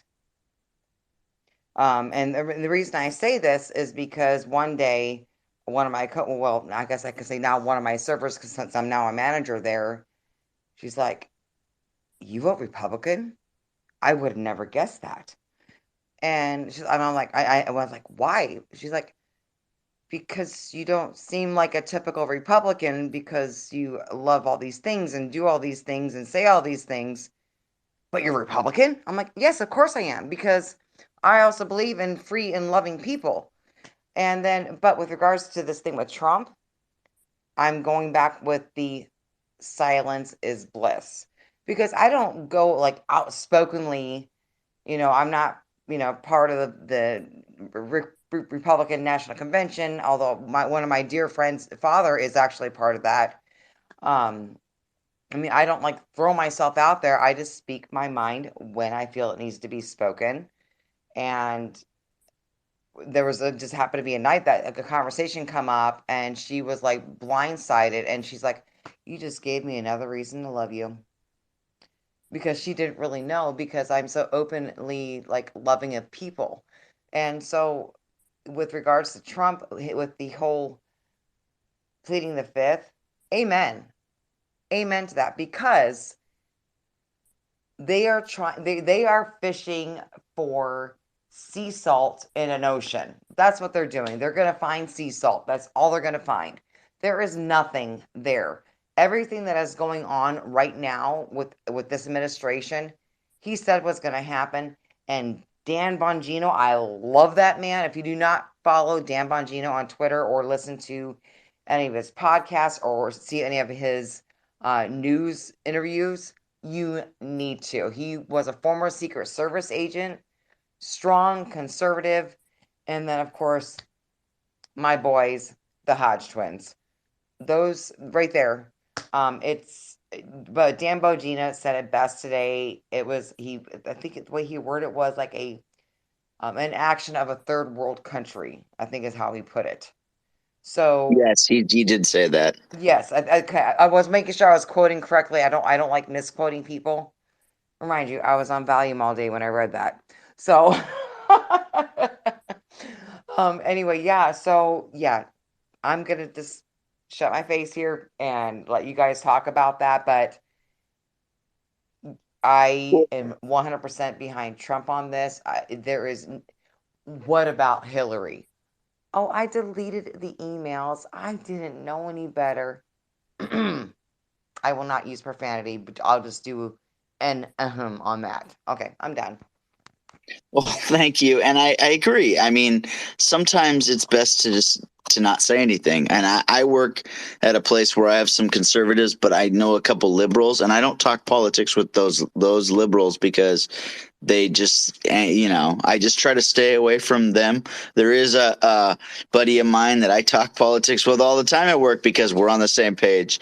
And, he's a good friend of mine. So, let's see. I have to Go say ahead. one really quick comment. I'm sorry. You Go guys for are it. going to love this. My GM, my immediate supervisor at my restaurant, on the back of his truck, he has a "Let's Go Brandon" sticker. That's awesome. I Sorry, love just it. throwing that out there. Okay, Well, I'll shut the no, mic off that's again. good. That's good. And if you have anything else, just raise your hand. We're talking about this. This is a hot topic. So, Mar, go ahead. Oh, okay. So the Fifth Amendment. I am actually really shocked that he invoked that. And I'm pleased, don't get me wrong. That shows amazing restraint on his behalf because we all know he can fire it out. And I believe in this era where the media and people and everybody is judging before they even get to the courtroom and automatically making assumptions of his guilt or taking everything apart that he says and making mountains out of molehills. And they're going to do that. And for him to exercise the Fifth Amendment is probably the most brilliant thing he can do because they don't have nothing to piece together or fabricate stories or do snippets of he said this and he did that and try to convict him in the media. So it is actually going to benefit him in the long run and just make his case stronger. But I also have to wonder, can he get a fair case when everybody is so they have these preconceived notions of what they think he is or what he has done? I mean, that's another question too, aside of the Fifth Amendment. But can he get a fair trial? And I question that too. So because there's a lot of corrupt judges. By God, somebody signed that warrant to go raid his home. So I hope that his silence will help him. I definitely hope it helps him, but I also wonder, I'm hoping that they can get the right people in place to give him a fair shot. Well, and I will get more into that. I mean, the next hour we got to talk about the raid that happened with Traz, and hopefully our legal expert's still in the room because I'd like to start with him before Traz goes into questions of you guys and Traz brings up his points about that. But yeah, I mean, this is ridiculous. It's really pleading the fifth, and then of course if we say yeah, good, he pleaded the fifth. I've been attacked all day long. I've been name called all day long. I showed some people some stuff, and I've had people jump in and defend me and be like, "What are you talking about? Pleading the fifth is good." It's just been one of those days, and all I've talked about was pleading the fifth. I haven't really brought up President Trump's name, and I'm being called a bunch of names, and I'm like, really? Like, if I choose to plead the fifth, it's because I don't want to incriminate myself. And I've been through things in my life. I know when to keep my mouth shut. So, Kelly, go ahead.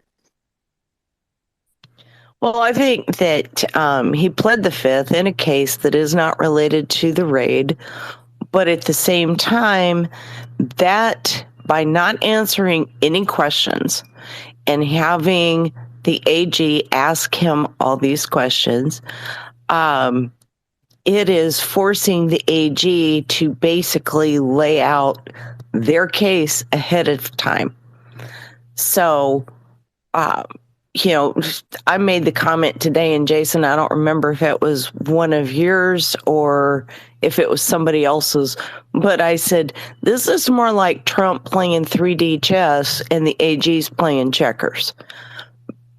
You're forcing them to show their hand. You're not giving them ammunition to use against you later. And,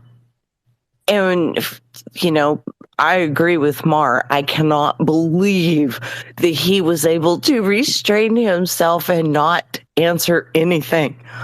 But, maybe he's learning to keep it down.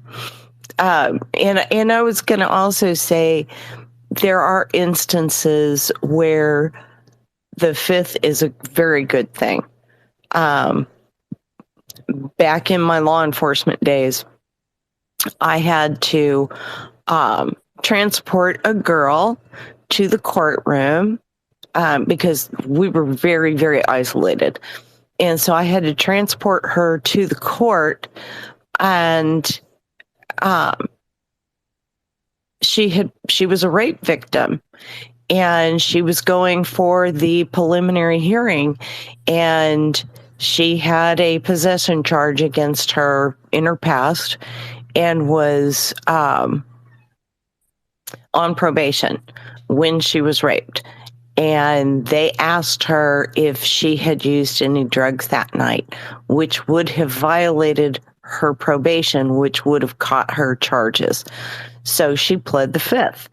Now, that was at the advice, honestly, of the district attorney. He said, when they ask you this question, plead the fifth so that we don't have to put charges on you. So it has its place and it has its time. And, I'm just amazed he was able to do it. Yeah, I mean, but here's the thing.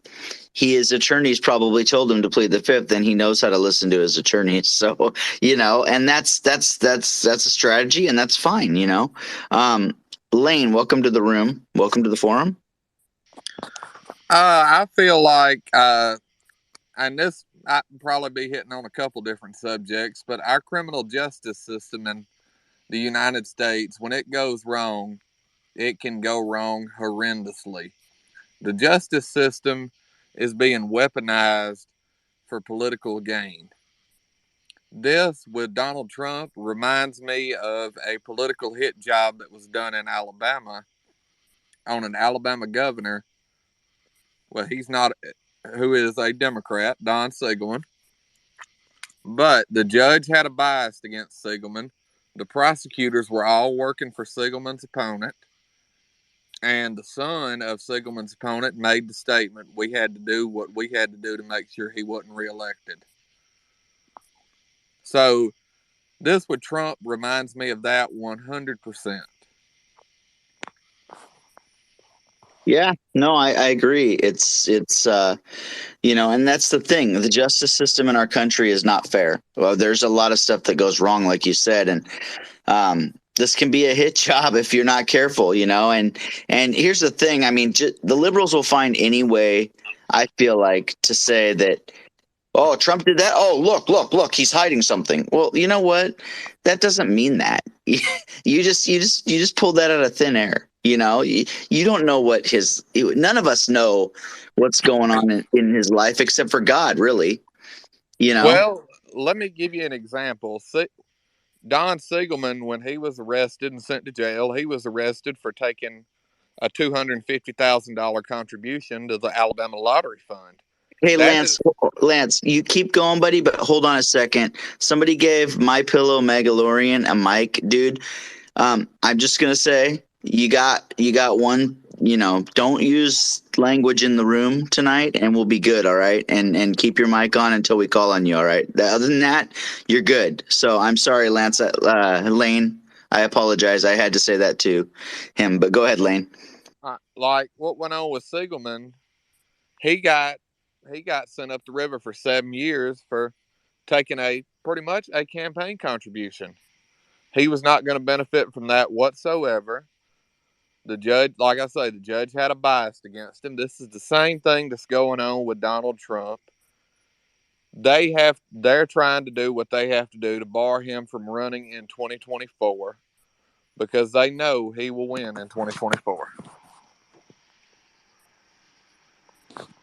Yeah, I agree. I think that's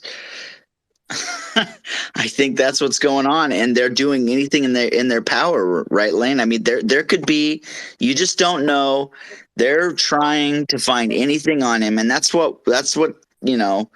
We'll talk more about that in the overtime hour with Traz about the raid and stuff, because they're just doing whatever they can to run over President Trump. And this Letitia gal that is the AG in New York ran on that she was going to go after Trump when he was president, right? Right. And that's what she's doing right now. And I feel like it's a hit job, like we were talking about. It's And if you'll watch, there's this documentary, Atticus versus Architect, the political assassination of Don Siegelman. If you'll watch that, I think you will see a 100% comparison. And Don is also a close friend of mine, and he belongs to a different political party, but we get along great. Hey, there's nothing wrong with that, Lane. Thank you for coming in and speaking. And, we'll have more stuff to talk about tonight, and we appreciate you being here. Certainly enjoy it. Mar, go ahead. Okay, I wanted to kind of piggyback on what Kelly was saying about gathering evidence. So I feel like I agree with her. If he's silent, it's almost like that show me what you got moment. Like, if they really have so much on him and can prosecute him or do whatever they need to do legally, let's see what you have. Show me what you got first. And I think the restraint is one way to put all their cards on the table. I agree. I totally agree with that. And I kind of want to see what those cards are to see what they have. And it's doubtful that they have anything. It's probably one of those big bluff moments where we're just going to bluff our way through it. And they're hoping that he would say something to incriminate him or to give them something further to elaborate on. And his silence is going to make their heads explode because they don't have nothing that they can feed on. And it's going to force them to have to either you can put together a case or you got another nada burger. So I'm thinking that's where that's heading. Definitely. Thank you, Mar. Katz, go ahead, and then Traz, if you'll call on Neo, I'm gonna look for something real quick, okay? After Katz. Sounds good. So we're just talking about the Fifth Amendment right now, and I don't really have a lot to say about that. I have a lot more to say about the raid and the search warrant and questions about that. But in respect to the pleading the Fifth, I certainly agree with that. It makes perfect sense to do it.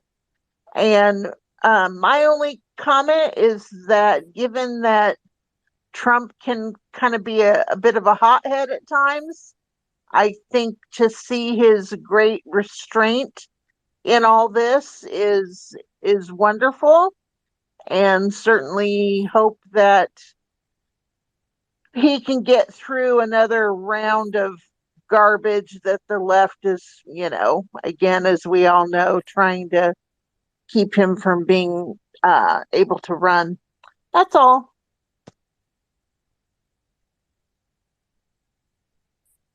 All right, Neo.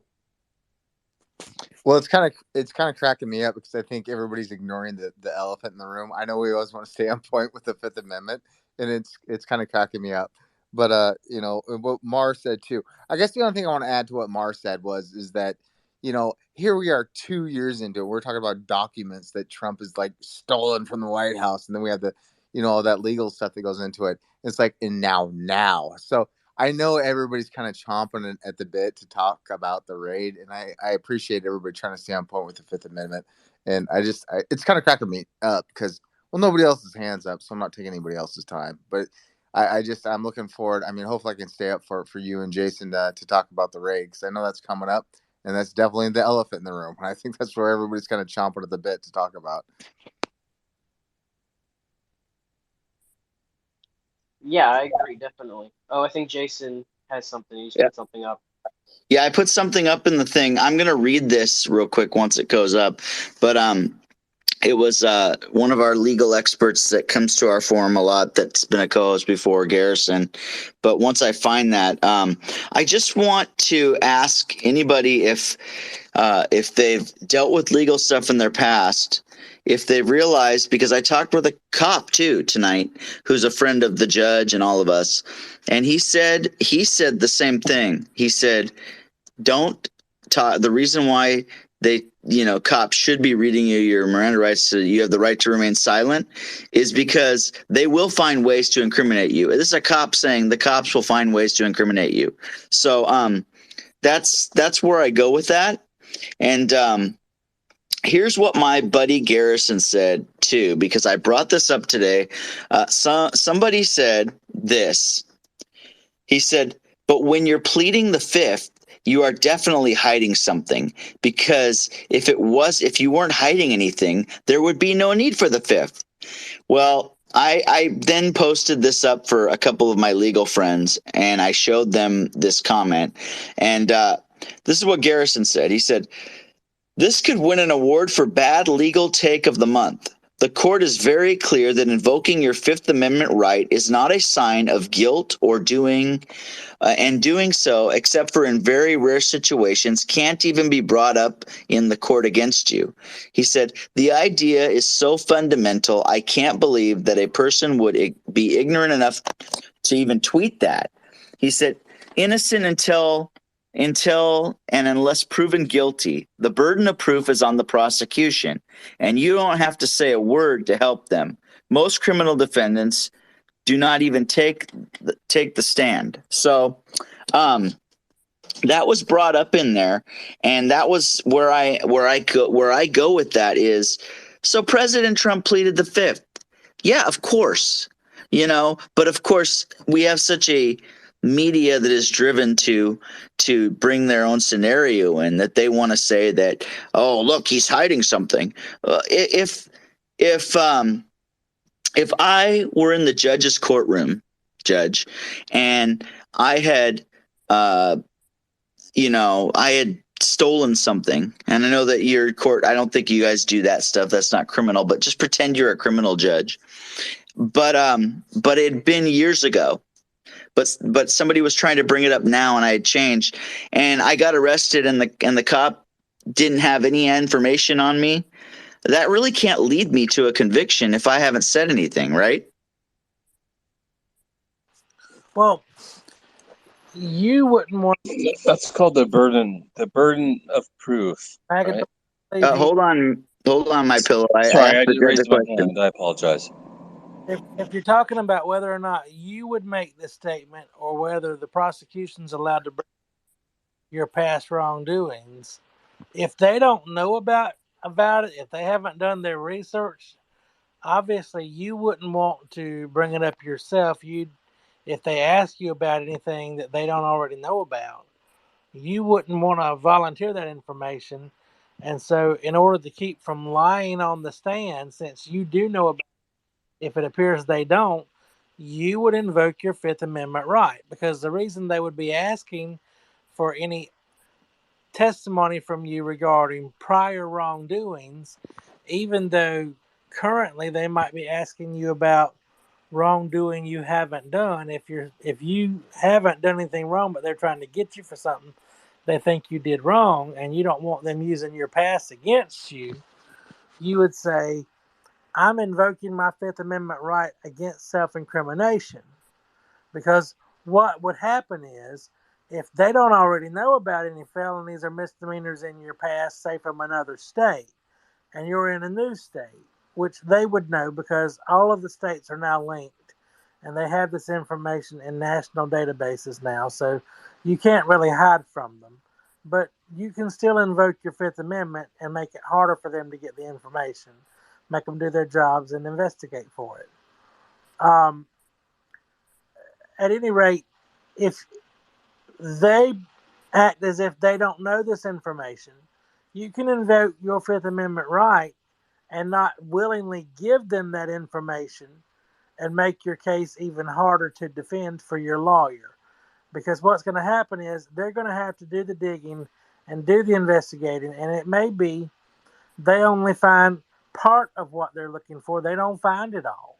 And if they don't find it all, then they don't have as much proof, or maybe they find some of the charges of your past that you've already paid your debt to society for, but they don't find the worst of it. And the worst of it is what they need to show that you were more than likely to have committed the thing that they're trying to charge you with now. And so they are absolutely, a prosecutor will absolutely try to use prior evidence of wrongdoing against you for current potential charges. But if you don't testify to it, if they don't already have the information or have a way to get the information, you don't have to help them build their case. So you have every right under the Fifth Amendment to say, I plead the Fifth. Because if today, if you've paid all of your debts to society, all your fines, if you had any jail time, or if you did community service, or whatever it was you had to do to pay your debt to society, and you're out there walking as a free man or woman who is now got all their voting rights restored, if you had a felony on your record, or you any rights that were taken away from you as a result of a prior conviction in your past, those rights are now restored to you, and you're a free, productive citizen, and time and years have passed and between you and the event that happened. Well, then you have a right not to testify about those events in your past if they don't present evidence about those events that they already have. And so you can absolutely invoke your right against self-incrimination so that they don't get to use that against you. Now, if they already have the evidence, they have a duty to come forward and say, this is what we got on you, and we plan to impeach you with evidence of the fact that you have committed prior crimes, and to show that you have a propensity for this type of crime. So you better don't lie on that stand. But it is not a lie to invoke your Fifth Amendment right against self-incrimination. It just places a greater burden on a prosecuting authority while they're examining you and any other witnesses that might be used against you to build their case against you, to say, okay, this person, as we go in front of this grand jury, should have a true bill indictment, what's called a true bill indictment, so that we can prepare our case and build a rock solid case against them to convict them before a jury of their peers. Does that make sense? Yes, very good, Judge, and thank you for that, because that's what I think is the thing that people are hung up on the left. Do you agree, Judge? They're like, oh, he pleaded the Fifth, so he must be guilty, right? Well, the thing we also have to remember is this is a bunch of nagging charges in the state of New York that have been following him since the day he left public office. And they've been trying to get him on the state level because they haven't been able to get him on the federal level since the day he left public life federally. I don't think they have a smoking gun. As a matter of fact, they said this is a civil subpoena, not a criminal subpoena. And so that tells you that it's a light level thing they're after in the first place. Him invoking his Fifth Amendment means that he believes these folks are making much ado about nothing, and he doesn't want to give them anything that they can try to turn a mountain into make a mountain out of a molehill with. So he's learned his lesson, obviously, about spouting off at the mouth and telling too much and giving them more fuel for their fire. and he's started taking the advice and counsel of his lawyers. He's invoked his fifth, and he said, "You know what? I'm not going to equip you guys anymore to keep this fire burning any longer than it has to. You're not going to turn this civil crap into criminal crap. We're going to put a kibosh on this thing." So here you go. I'm invoking my Fifth Amendment right. I love it. I think I think that's important, and I think people need to realize you have every right to invoke your Fifth Amendment right. You have every right to tell a cop, nope, you're talking to my lawyer. I have nothing to say. And I think that's important, Jed. So thank you so much for bringing that up. Megadorian, thank you for raising your hand. You have the floor Yeah, for the Fifth Amendment. I can't say it any better. But he's an expert, obviously. I can't say it any better. He nailed it. So I'm just glad to hear what's going on and like hang out, have some fun. But he nailed it. This guy's the real deal. Definitely. Thank you. So Traz, I want your opinion on this as well, because you are one of our co-hosts and one of our regulars now.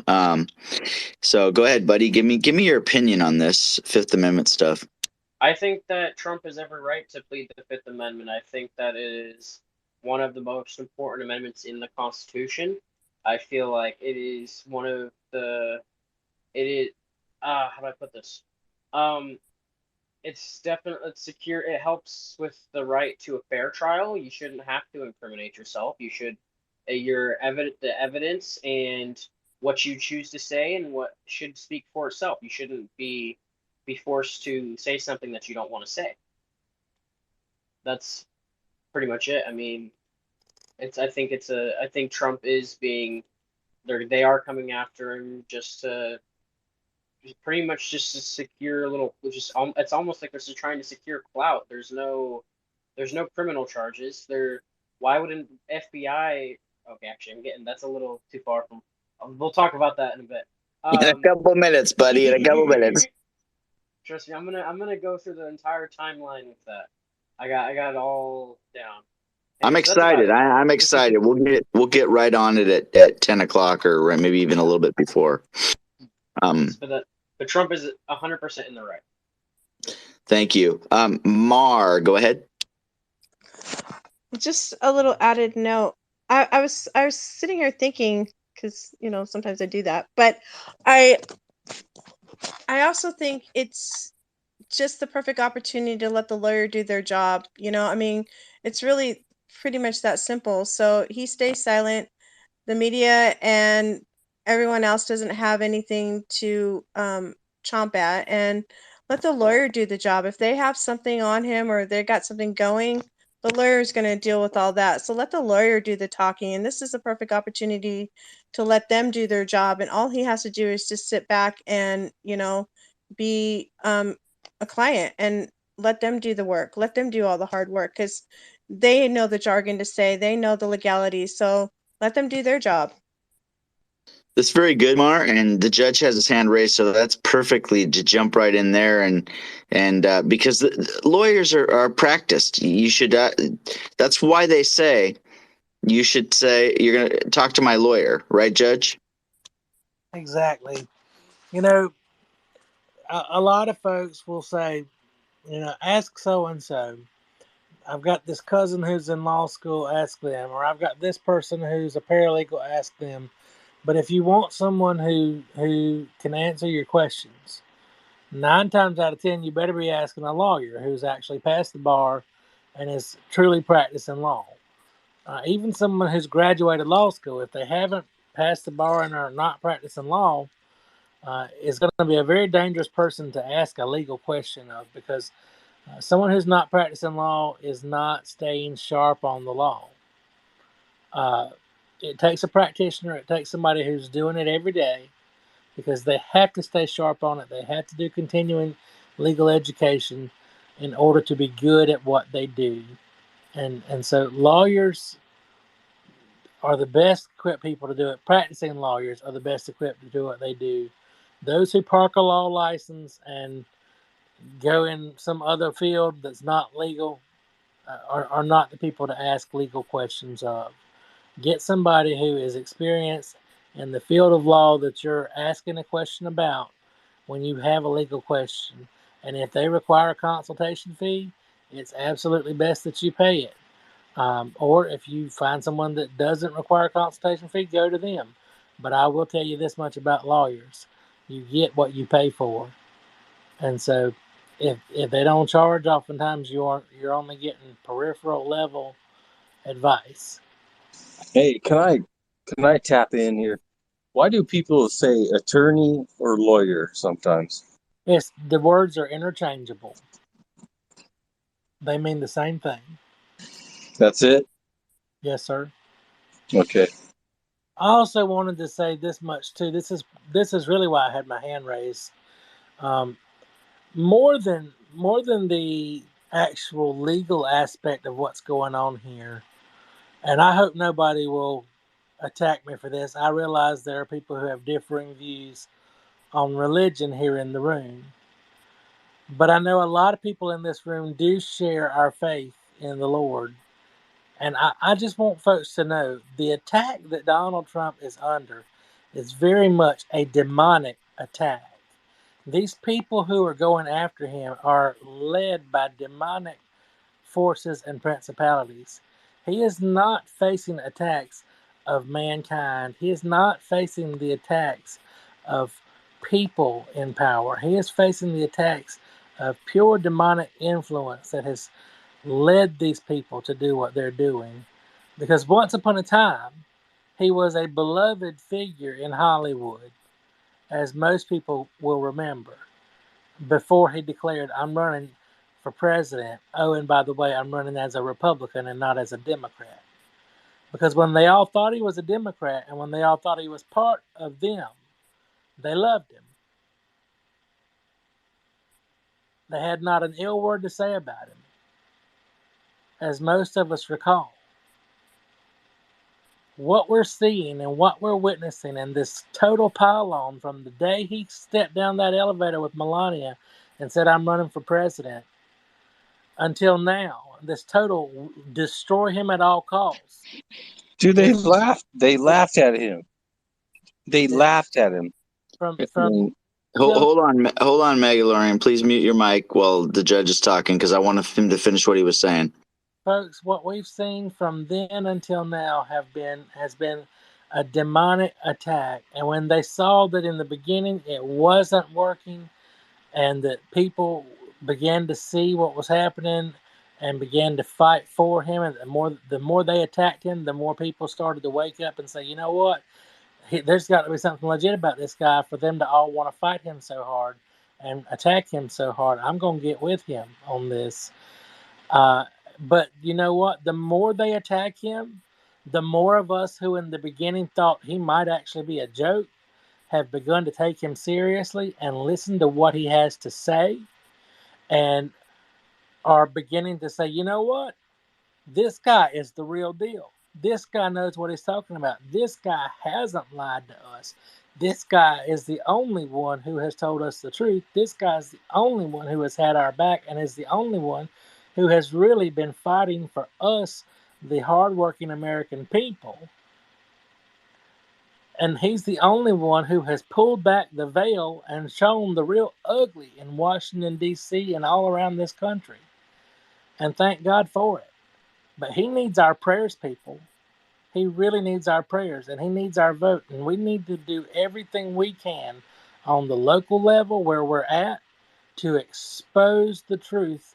And we're going to take some hits for doing it, but we need to stand with him, and we need to expose the truth everywhere we go. And we need to take those hits because he's taking those hits for us too. Thank you, Judge. And I do agree it's a spiritual battle. And I do, in this room, you are safe saying that because I am a Bible believing man of God.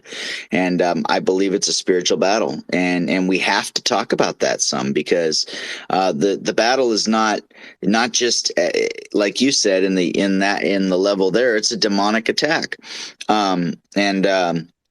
I'll add something to that right at the top of the hour before I hand it over to Traz. But Mar, go ahead. You have your hand raised. I'm so glad he said that because that's the absolute truth. The veil's been lifted between good and evil is not hiding anymore. And I can honestly say I agree with 100% what he was saying. And I was just saying this to my boss today because before he came down and announced that he was running, everybody loved Trump. Trump was everywhere. He was in songs, he was in shows. I mean, for God's sake, what is it? The his show, Your Fired show. I can't remember the name of it, but everybody loved him. The Apprentice. And I couldn't stand the man. I'm not gonna lie to you. I didn't like him back then. I thought he was too arrogant, too pompous, and he wasn't my cup of tea. It wasn't until the media started attacking him that I finally started thinking that, wow, just a few short, months ago, they were all crazy about him, and I can't help thinking that the reason why everybody turned against him was because he was once one of them. In fact, he is one of them. He's an elite. He's a billionaire. He's powerful. He knows people. He's run with them. He has their secrets. And I really feel that they weren't expecting him, A, to run as run for politics, and B, run as a conservative, and because it opposes, everything that they stand for. And so I feel like, and I've been thinking more and more in this nature that they're afraid of what he's going to tell. He has the secret. He has the secrets on some of them. I'm certain of it. I'm certain that's, well, in the next hour we'll talk more about that, but I'm certain that's why everything is going the way it's going against him. And it is good versus evil, and evil is running the show right now. It's driving me crazy because I feel like we lived in a flip society, and it does nothing makes sense to me anymore. But I'm really glad you brought that up, Judge. Yeah, it's very good. I agree, Mar. And it's very important. And I've got a scripture right before about that because I was in the great Monica Matthews room earlier this week because when the raid happened, which we're about to talk about. But before we do, Katz, let me get your guidelines for this next hour. And then we're going to hand the mic over to our amazing brand new co-host, Traz, who will be co-hosting regularly with us. Go ahead, Katz. All right. Very good. Welcome, new people. So these are our guidelines. We are freedom thinkers here in the Conservative Political Forum. We believe in and value our constitutional rights. We recognize that even amongst ourselves, we are going to have varied opinions. That's okay. This forum is a safe place for everybody. We don't tolerate personal attacks, and we do not do raised voices. We ask that you are considered a person to prefer not to hear profanity. This is recorded. Someone may be listening to it later with your children within earshot and don't want to hear that. Please be self-aware of your mic time. We want to make sure everyone who wants to contribute to a particular topic is able to. Keep your mic muted when you're not speaking. Raise your hand when you want to speak rather than freely interrupt. That way we can hear what's being said by the speaker. And again, we thank you for being here and a big welcome from all of us. I love how it sounds like you're in a hallway, Katz. Your internet might be acting up right now. Great. I'm not in a hallway. Yeah, definitely. All right, guys. So I want to, it's my honor that Traz was introduced to me by one of our good friends who is gone now to Israel, the best, and we love the best. He's done a lot for us here in the Conservative Political Forum, but Traz, he introduced us to Traz, and I really love Traz. Traz is awesome, and so he will be here regularly. We want to make the Conservative Political Forum a safe place for all. We will have different views all the time, which we want to, but we also want to make sure we have a good leadership team, and Traz is one of those people. We are good. He's prepared for this overtime hour. We're going to talk about the raid this hour, and everybody is going to be able to jump in on this. But before we do, I just want to say Judge, I wanted to add to your spiritual battle thing, and I pulled up a scripture that I saw earlier this week because I was in the great Monica Matthews space earlier this week when they were talking about the raid, Judge.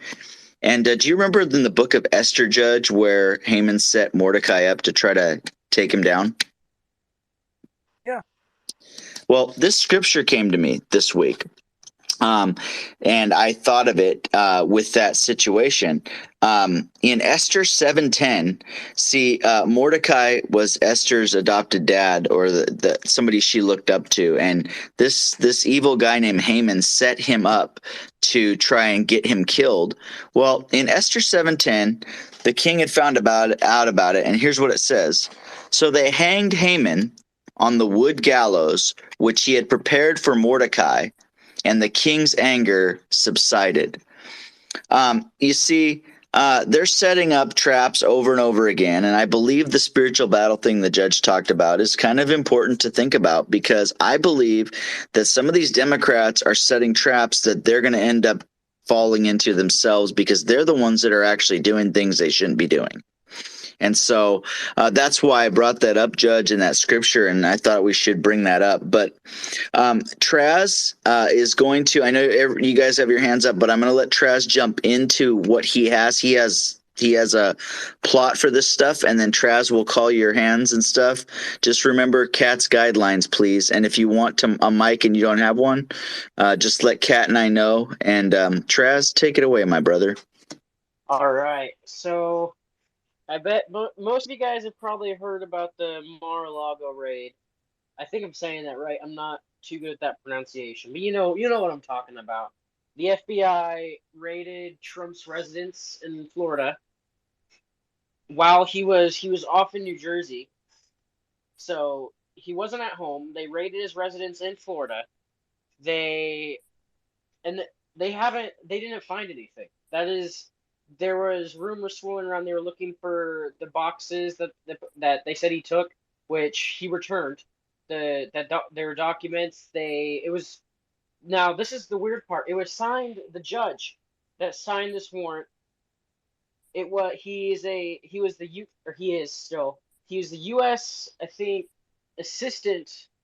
one of the assistant judge. I'm not. Hold on, I had his name. I had a link pulled up, and my computer kind of did a whole thing. There it is. Okay. He's a His name federal is Bruce Reinhardt is the judge.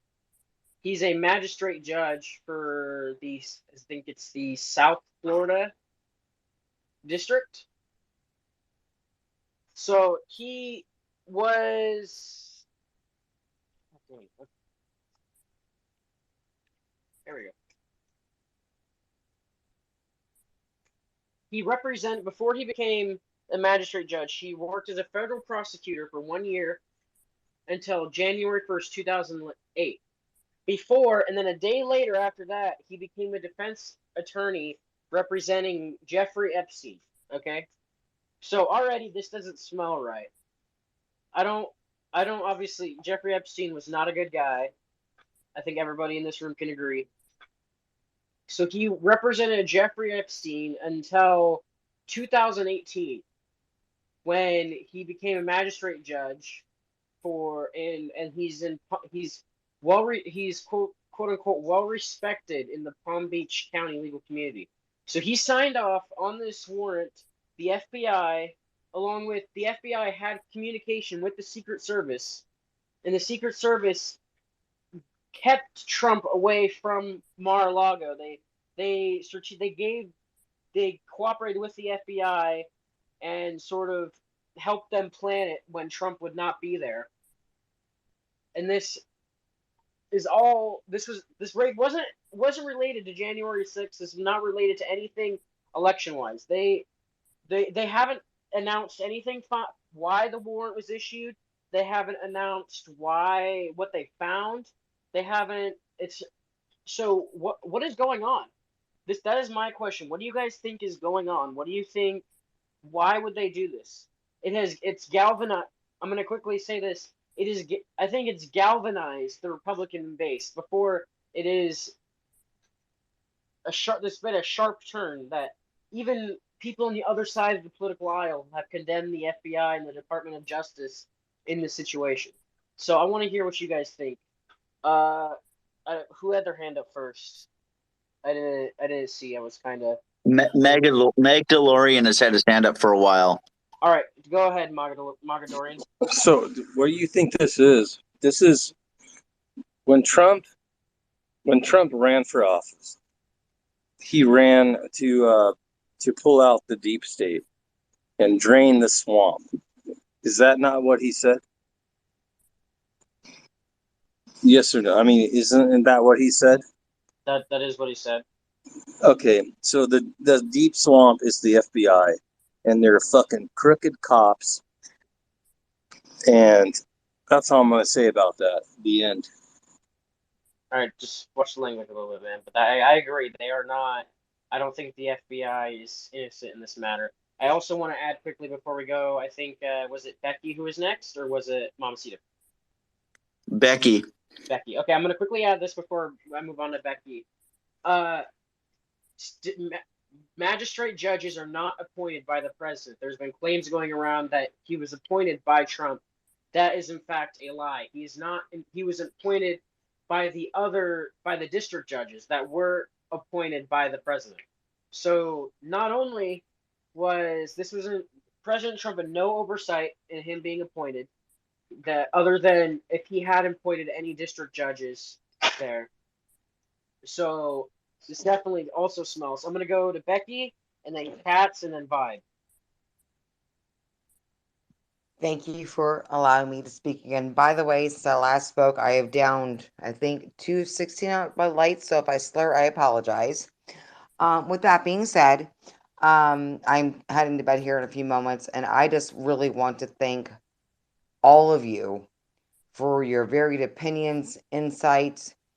At times, I was just like, yes, as I heard you speak, because I'm over the corruption that is going on in America, well, mainly with politics. I'm over the corruption, especially what's going on in Washington State. That is like the worst of the worst, and I know Jason knows that. It is literally the worst of the worst. But with regards to this whole Trump thing, the invasion, I just really have to defer back to Dan Bongino. If you could find his Twitter interview on Fox, um, I need you guys to watch that. I mean, that man spoke with such conviction and truth. You just really need to go there. And there was something else I was gonna say because I want to cut this short because I got to go to bed. Um, Fifth Amendment stuff. So back to the Fifth Amendment stuff that we were talking about. I jokingly at times use that term, I plead the fifth, because, in now being a manager, someone will ask someone about someone else. I'm like, you know what? I can't talk about that. It's none of your damn business. And that's kind of how I feel with this thing with Trump. If they really, really, really, really had something on him, they would not have had to raid his home. They're fishing for. Dude, this is Nixon. This is Nixon program. I'm telling you. Right. I mean, they're literally. I mean, okay. Do you Sorry, I playing? interrupted. I No, apologize. no, it's okay. Do you remember Tiddlywinks? Well, you might not. I'm old.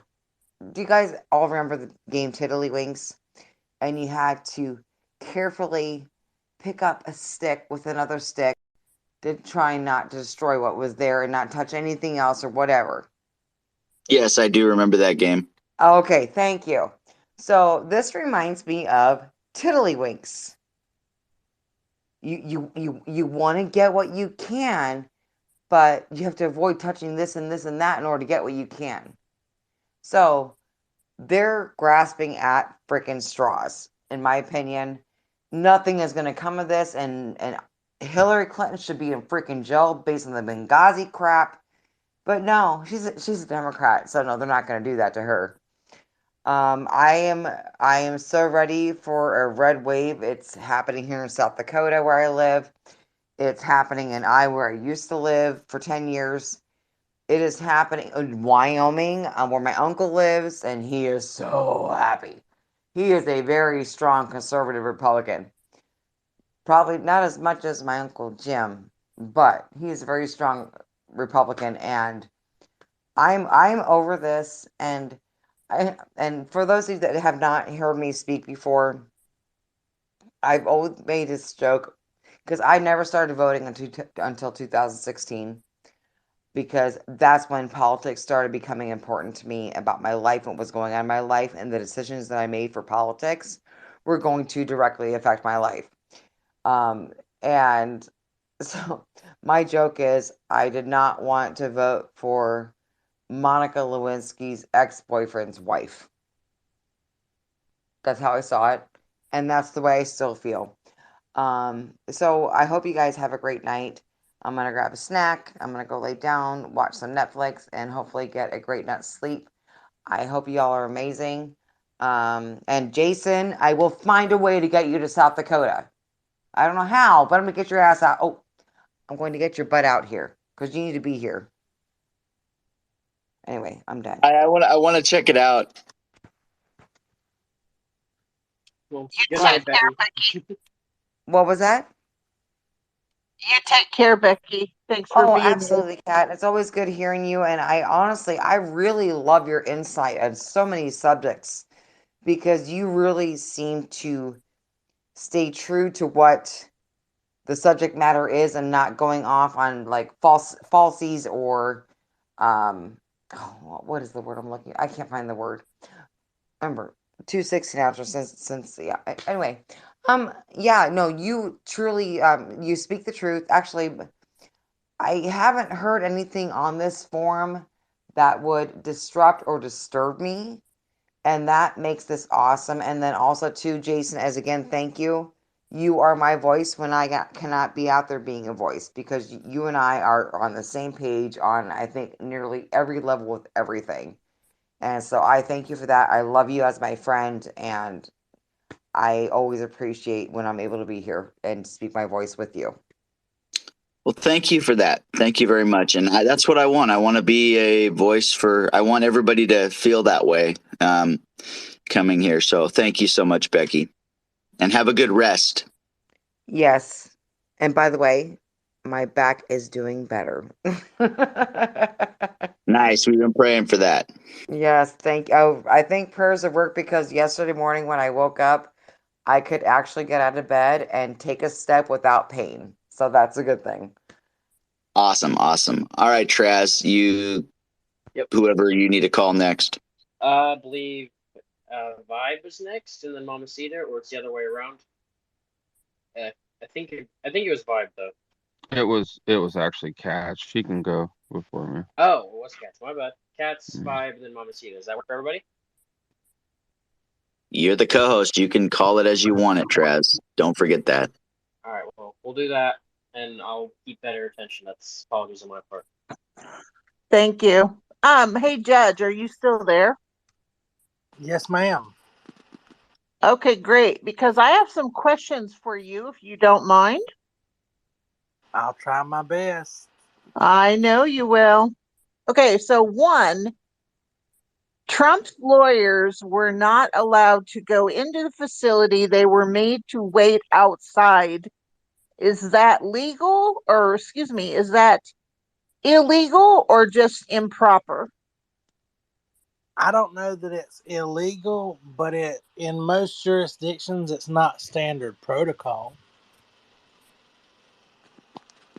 Okay, so second question, shouldn't someone have been allowed to see the search warrant and what all is in it that they're allowed to search? And then related to the search warrant, if for example a search warrant says they're only looking for one thing, like for example, if the search warrant said they're only looking for these 15 boxes that came from the White House, why are they then allowed to look in other things like Melania's clothes? I don't think they're going to find a box of documents in Melania's underwear.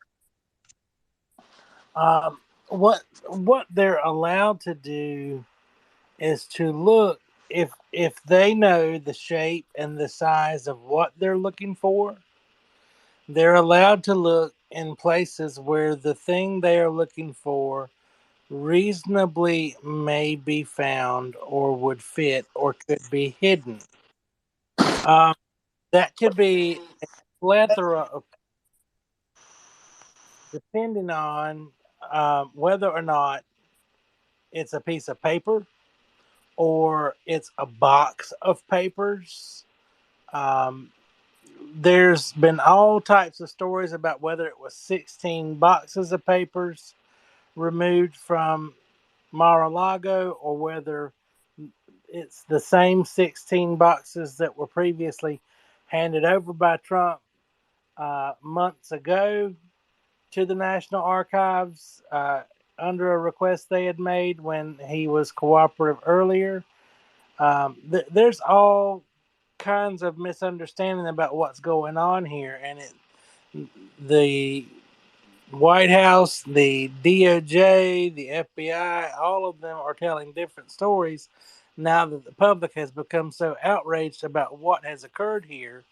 The reality is there is a warrant, and that warrant should say to us exactly what was requested, what was being looked for, and the scope of the investigation, the scope of their search should have been limited to exactly what is on that warrant. Now, if in the course of their search they find other documentation or other information or evidence that would be incriminating while executing that warrant, uh, collecting that evidence while executing that warrant, or the sight or discovery of that evidence would not be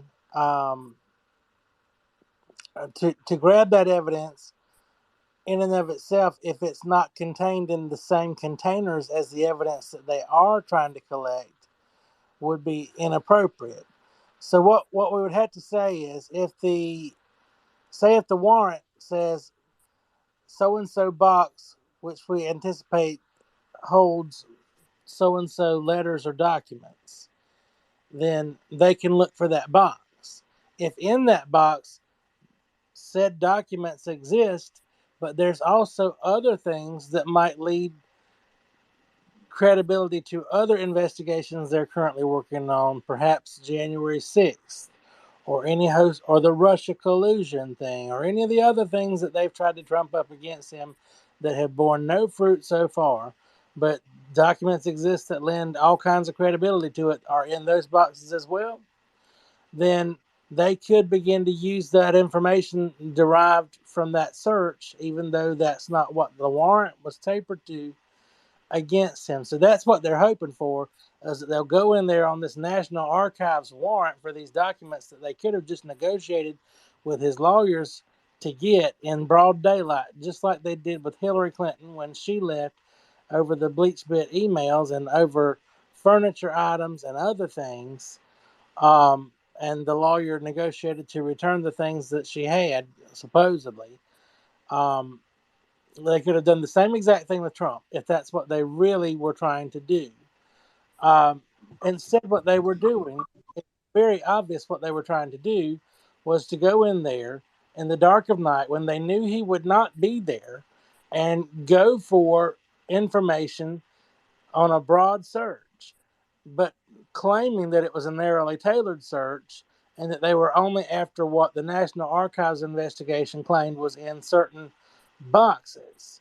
Well, I don't buy it for a second. I think they thought they'd go in there, they'd grab these materials in the hopes that there'd be so much more in these boxes than what the National Archives was hoping to get their hands on, and that they might find the smoking guns to several of these other investigations they've had open and that they've tried to get him on it and been unsuccessful. But quite frankly, there's several different things they brought Trump on so far, and at least two of them they've impeached. And to try again, double jeopardy, he's already been acquitted, so they can't get him on those two things. Oh, okay, thank you. If I may, I just have one more question. Go ahead. So they did not allow anyone to come in and watch them do what they did.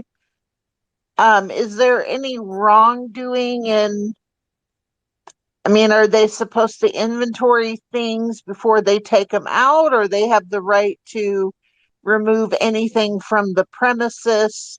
And then also, I think there's a lot of people thinking with what happened and the way it went down, and them taking this stuff out without any kind of inventory, that they're going to plant things to incriminate so that they get their way and have some kind of a charge. Fucking Watergate. God damn it. It's called Watergate. Language. Cat, Please finish. don't interrupt me. Sorry. Cat. Please. Yeah, so, could they plant things in these Just said boxes? Can I ask who said Watergate? I just want to message him, if that's fine, please. It was Mogadorian. Who? What? I know what's going down right now. Okay. Yeah, no, I I'm just not want dumb- to. I'm I not want a to talk dummy, to some. dude. I'm not a child. Oh, okay. All right. So if you want to talk, this is Watergate No, bullshit. I just want to. This is wanted to fucking message deep you state sabotage. privately. Yeah. Okay, so please, I went ahead and asked Judge one last question, and I would like to hear his answer, and thank you. Yeah, no, I like Judge. He's legit. I didn't want to hit him to finish, but I had to cut you off because how long are you gonna fucking talk? Sorry, I can't cut. Meg, she is a co-host in this room. She's just asking some questions. Please, my friend. I don't want this to get out of hand. So please don't be disrespectful to my co-hosts in this room. I mean, Please. yeah. Thank you. Kat, you were asking the question, and I think I got most of it, but you got cut off. Can you finish your question for me? Is it wrong for someone to not see them inventory stuff before they take it out, or they can just take it out? And then what's to stop them from planting something in those boxes or whatever they took out to incriminate him? That's what they're gonna do. That's what they're going to do. That's All right, why they took it. They Traz, you know kicked what to everyone do, out. I'm buddy. still Go for talking. it. God damn it! He's out. All right. Well, what's going to happen Yeah. in this situation, Kat? I honestly believe what should have happened is they should have allowed, and the reason they did not allow his attorney to go in is because they feared that his attorneys would go into that room and that his attorneys would block their ability to do what they were doing. His attorneys would not have done that. They would have known their proper role would have been to watch and pay attention and themselves to inventory what was taken under the warrant and to keep that process honest. That's why you allow for the attorneys of the person who is being searched to be present, and you give proper notice for the search. You don't just barge into someone's home under cover of darkness when you know they're not going to be there. Who did you expect to be there to authorize you to walk into their home? We don't search people's homes with them not present. This isn't some banana republic or third world country. This is the United States of America. People have constitutional rights. Once you've got a warrant, they can't deny you the right to search their home, but they do at least have the right to be present. Hey, so can I Can I say something real quick? Yes, ma'am. Go ahead. All right, because they most certainly do. They come into your homes and they like to invade your space, and they really, really, really do it, and it's fucking scary. And we need to stand up, and we need to be like, no, screw you, like screw you, the fucking government, and we need to really, really stand up. Can you So please that's what. watch the profanity a little bit, please? That's all. All right, I'm sorry. We just really need people to stand up and just say, like, we really can't have you coming in our houses and invading our spaces and invading, like, invading our homes. Like, that is horrible. If somebody comes into my house, it's it will not be good. It just I, wouldn't be good. I'm I, not going to say what's going to happen, but it just would not be a good. It would not be a good plan. I hear what And they keep doing that, and it's this, awful. this is one of those situations where we as a people need to expect of our legislators in Congress to change the law and tighten it up and make it so that the FBI and those involved in law enforcement cannot go into your home and do things like we're done here without a proper process in place that is universal nationwide, that our rights are protected. Because if they can do this to a president of the United States or a former president of the United States, when they have not done this to his predecessors in office, they've always cooperated with them, then they can do it to any one of us who will never have the privilege of being a president of the United States and never rise so high. They can do it to any one of us common people. And so we need to get our representatives in Congress and the Senate to stand up for us.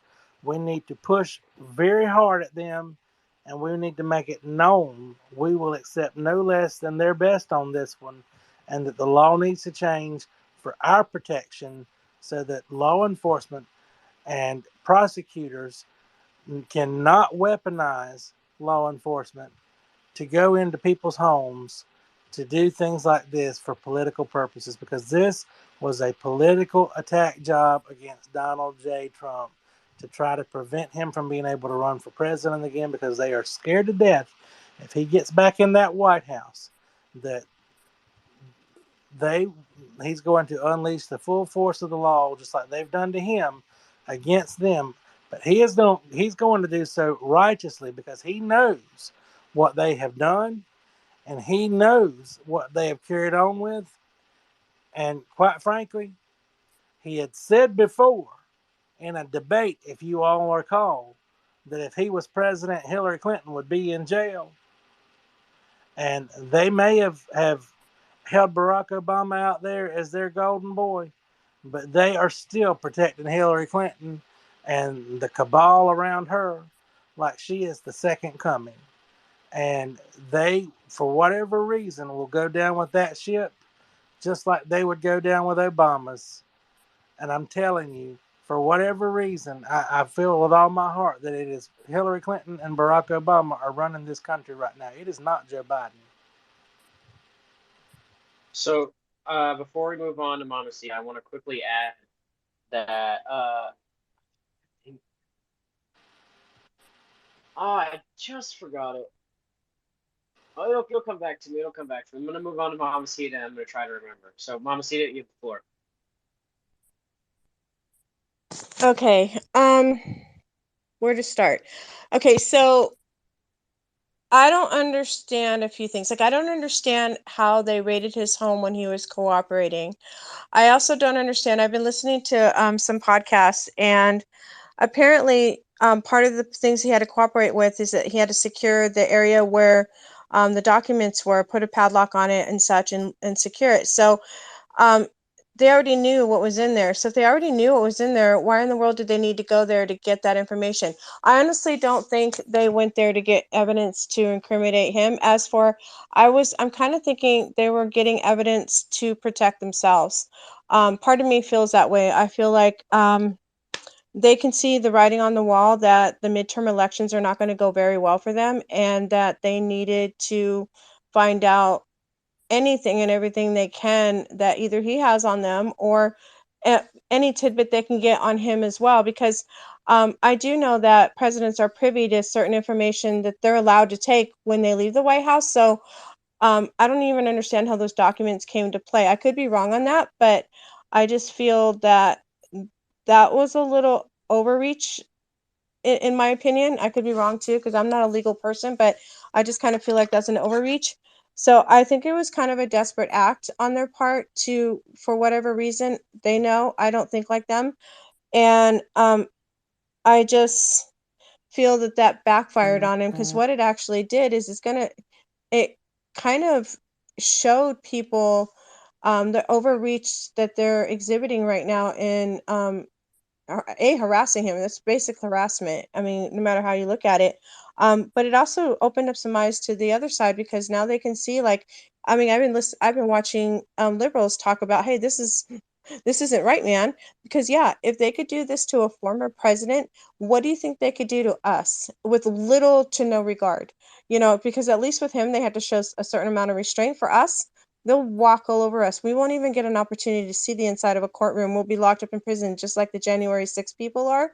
So they overreached with this. And so even people on the other side can see this. And what they're doing is they probably flipped a lot of independents doing this, who are thinking, wow, we can't have this, because, in one swift move, we literally are watching the destruction of our rights, because we have none. If they can do this to him, they could do it to anybody. We have no more voice. We have no more legal proceedings. We're probably never going to see the light of day for some of us, because they're just going to keep us in jail, because that's what they can do now. And again, the CW person, you're right, they're right. We need to stand up for our rights and use our voice, and first vote these people out, and B, we need to be outspoken, because a lot of people don't really understand what their rights are, because it's we the people, not them. It's not we the government. And they're bullying us into a corner, and they're using him as, an example of it. They're literally coming after us. He's right. He's standing between us and them. And when he goes, what's going to happen to us? And I'm not saying he's the answer to everything, because I believe in Jesus Christ. I believe Jesus is the answer to everything. But while we're living on this earth, we have to endure with what's going on around us. And right now, it's not looking too good. So this whole thing is a sham. And then even 3 days later, what did they find? Why aren't they talking about it? Because if they found anything against him, they would have been all over the news and broadcasting it. So my thinking is, and a judge, you would probably know more about this than I do. What if they did have something on it? Don't they have to disclose that? And is it kind of like a catch-22 basis, where if they don't disclose it, they're going to get in trouble, and if they do disclose it, they're going to get in trouble? So I'm kind of wondering that too. Well, in order to build their case, for a time, they're not going to disclose what they find. But what they will do is, as they build their case, whatever evidence they find, should they find any, and should it be incriminating against him, they'll make official charges. If nothing's incriminating, they'll have to issue a formal apology and return what they found back to him if it was declassified properly and it belonged with him and shouldn't have been taken from him. And they'll just be embarrassed for what they did, quite frankly, and it'll look bad that they used excessive force to go into his home and abuse the process to get into his home to take what didn't belong taken. Um, and you're right, they probably are trying to take something to save their own bacon and to protect themselves, because they think he has something on them. But quite frankly, Donald Trump might be a blowhard, and he might speak uh, what's on his mind a little too much sometimes. But one thing we all know about Donald Trump is He's a lot smarter than they give him credit for. And anything they took out of his house, I can assure you he probably has a copy of it somewhere. And he's probably waiting to use it against them, regardless of whether they removed it from his home or not.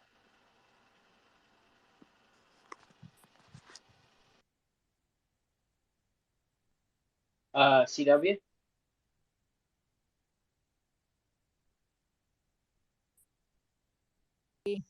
All right.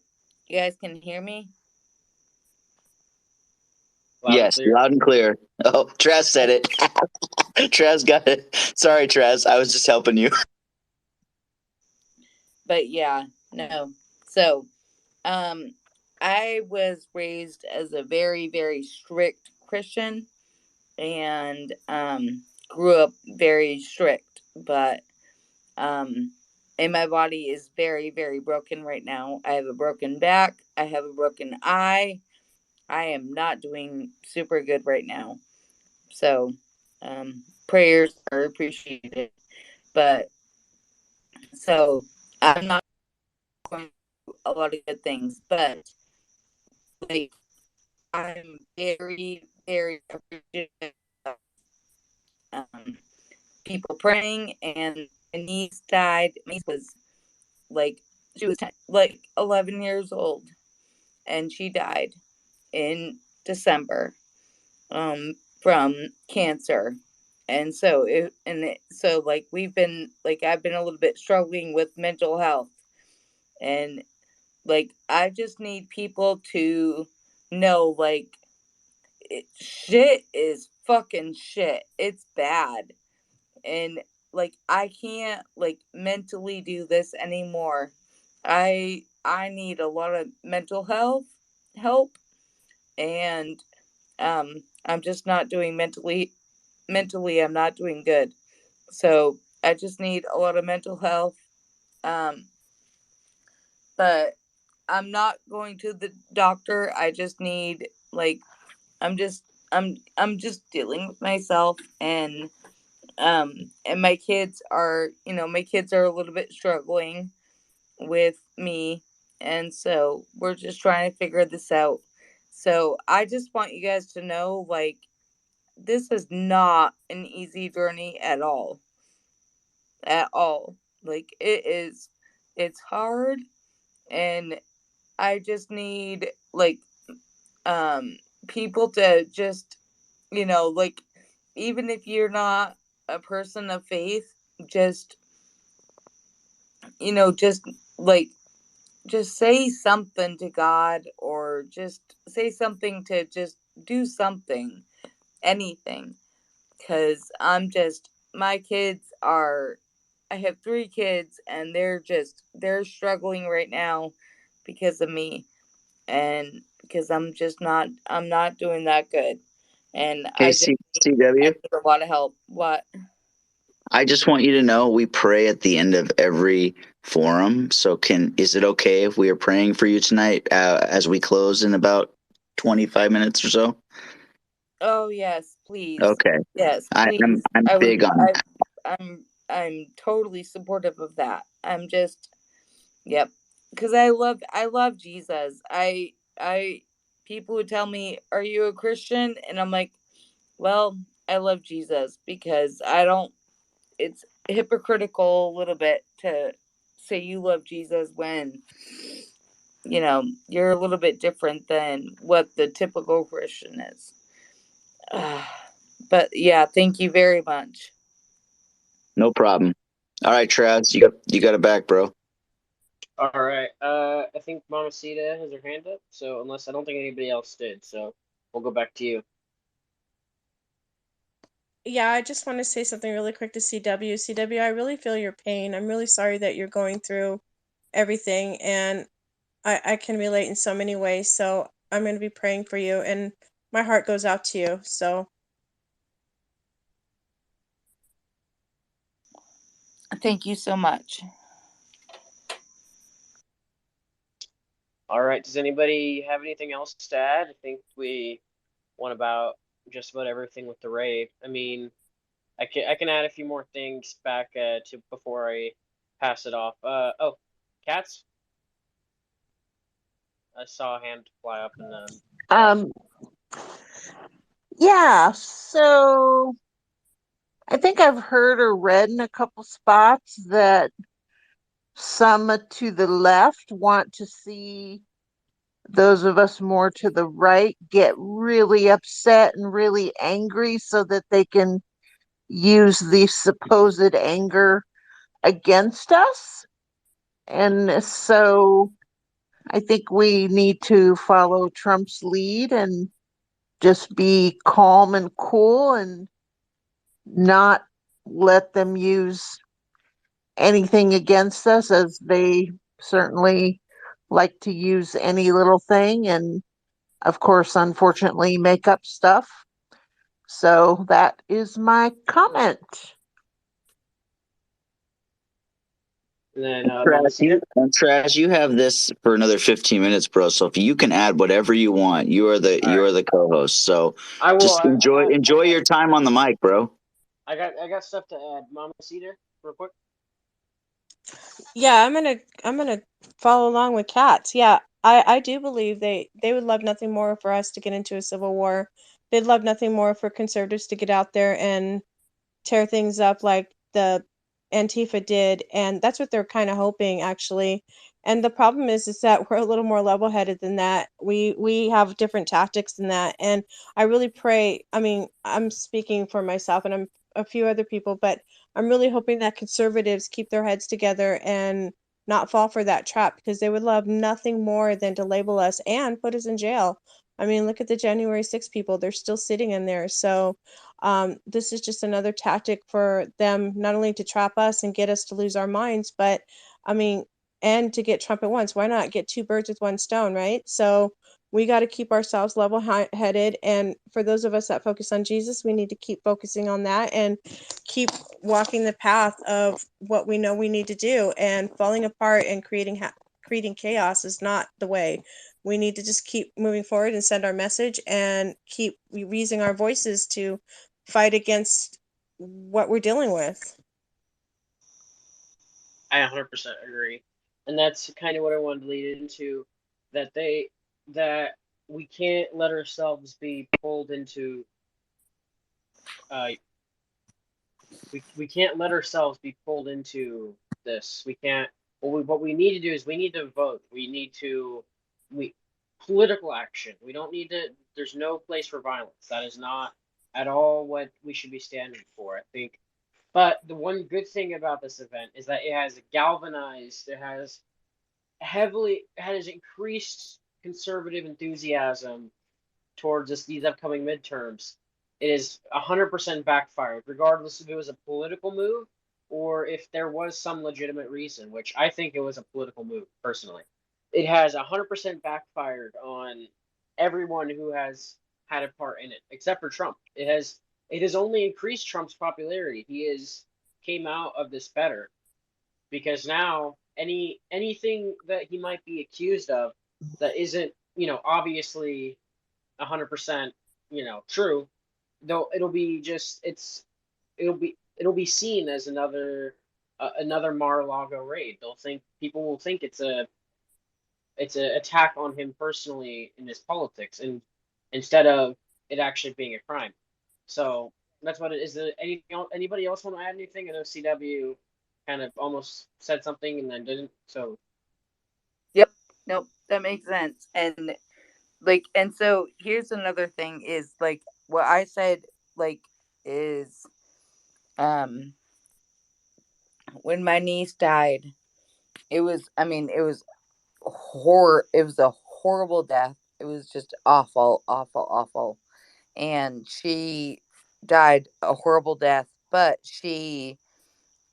I, like, I tried to help her protect, like I was like, nope, like I'm going to do everything I can to help her through her death and just not let her die. And she, did ultimately die, but it was so bad. And then her dad cheated on his wife, basically, from her Facebook page that he created, or that they created, like, you fucking dick face.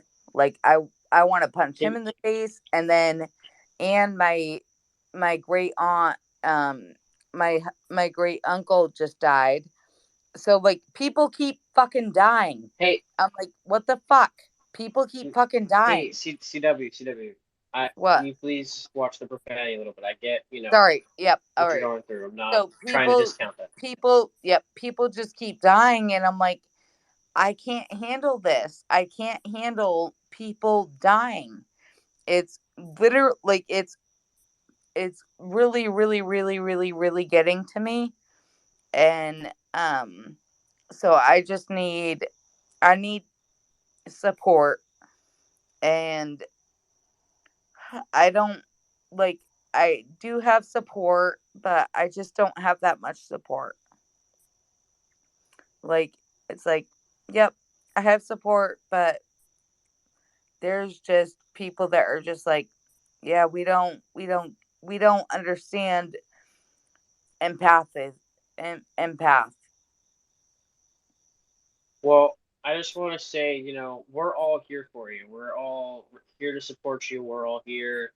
We understand 100% as much as we can what you're going through. We're not, you know, so, like I said, we're here for you.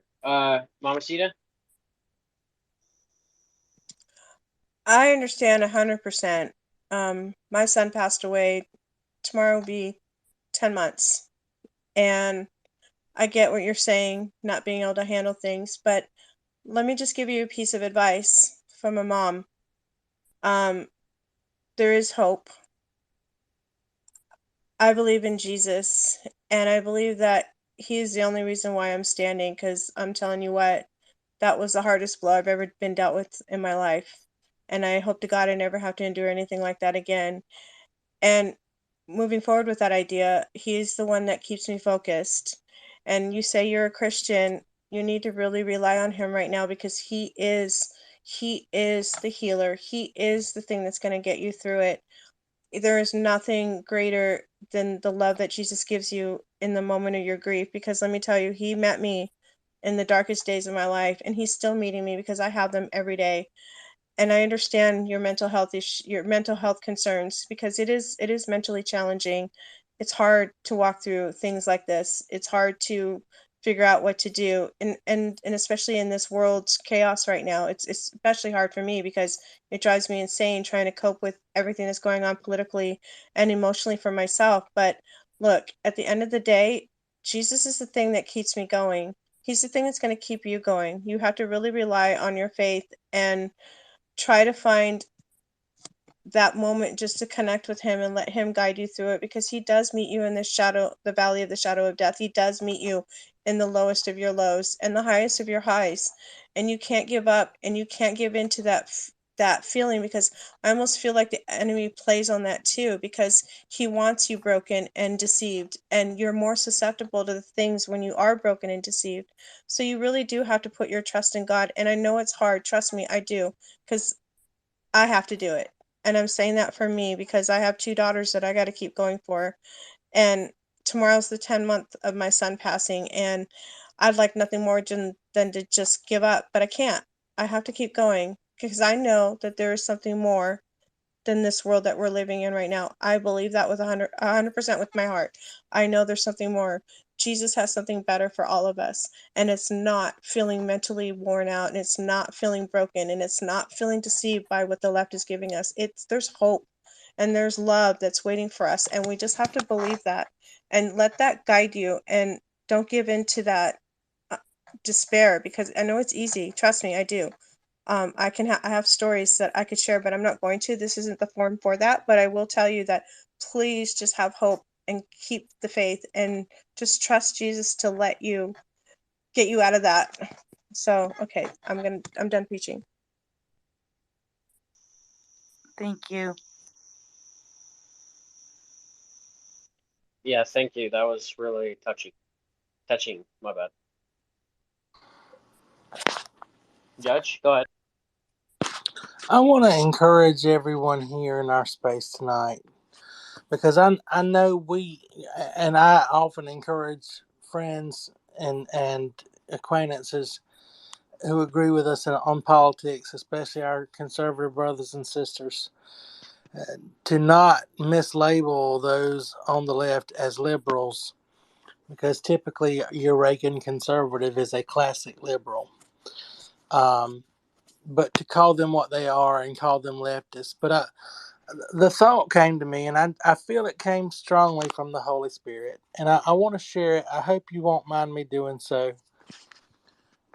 But we need to remember that not too long ago, in the 1940s in Germany, the devil and his demonic forces used what at that time people have used and thought of as the political left then too, but people through history have mislabeled as the political right. The National Socialist Party of Germany, which we all call the Nazis, for evil and for the worst kind of evil, for the persecution of God's own people, historically speaking and biblically speaking. And so this is not a new thing we're going through in this world. The principalities of darkness that we are facing in this world and that's being perpetuated, the devil can use the right or the left for wicked and for evil. And it wasn't so long ago that they mislabel it in our history books all the time, and historians have done their level best to whitewash and rewrite the history so that people think it was folks on the right that did it, when that's not the case. But if you studied the history, you'll know that that once upon a time, people who were accused of being on the right, when in truth they were the socialists of their day, in fact, were also used to commit some of the most heinous atrocities of mankind. But in the name of what they thought was just, and what they rationalized as just under their law, and what they used their law to perpetuate, people have been influenced by demonic forces for many, many thousands of years. So we have to be careful. It's not just a right or just a left thing. We happen to be seeing it happen by the right, by the left towards the right today. And in the past, it has happened in some societies by the right towards the left. But the Bible clearly warns us that we do not face a battle against mankind, but a battle against principalities, which are evil. And so we have to be prayed up. We have to understand what we're up against, and we have to declare victory in the name of Jesus. And I've heard his name invoked here tonight several times, but we have to understand that when we call on the name of Jesus, Satan and his helpers and his agents and those who serve him have to flee. So we need to plead the blood of Jesus over every situation in our lives personally. We need to plead the blood of Jesus strongly over our country, and we need to trust that God has got this situation under control. Trusting that he's got it under control does not absolve us of fasting and praying for breakthrough over this nation, though, and for fighting for change in this nation. I'll get off my soapbox now. All right, Cats. Thank you to Mar and the judge for beautiful and profound words that have a great impact.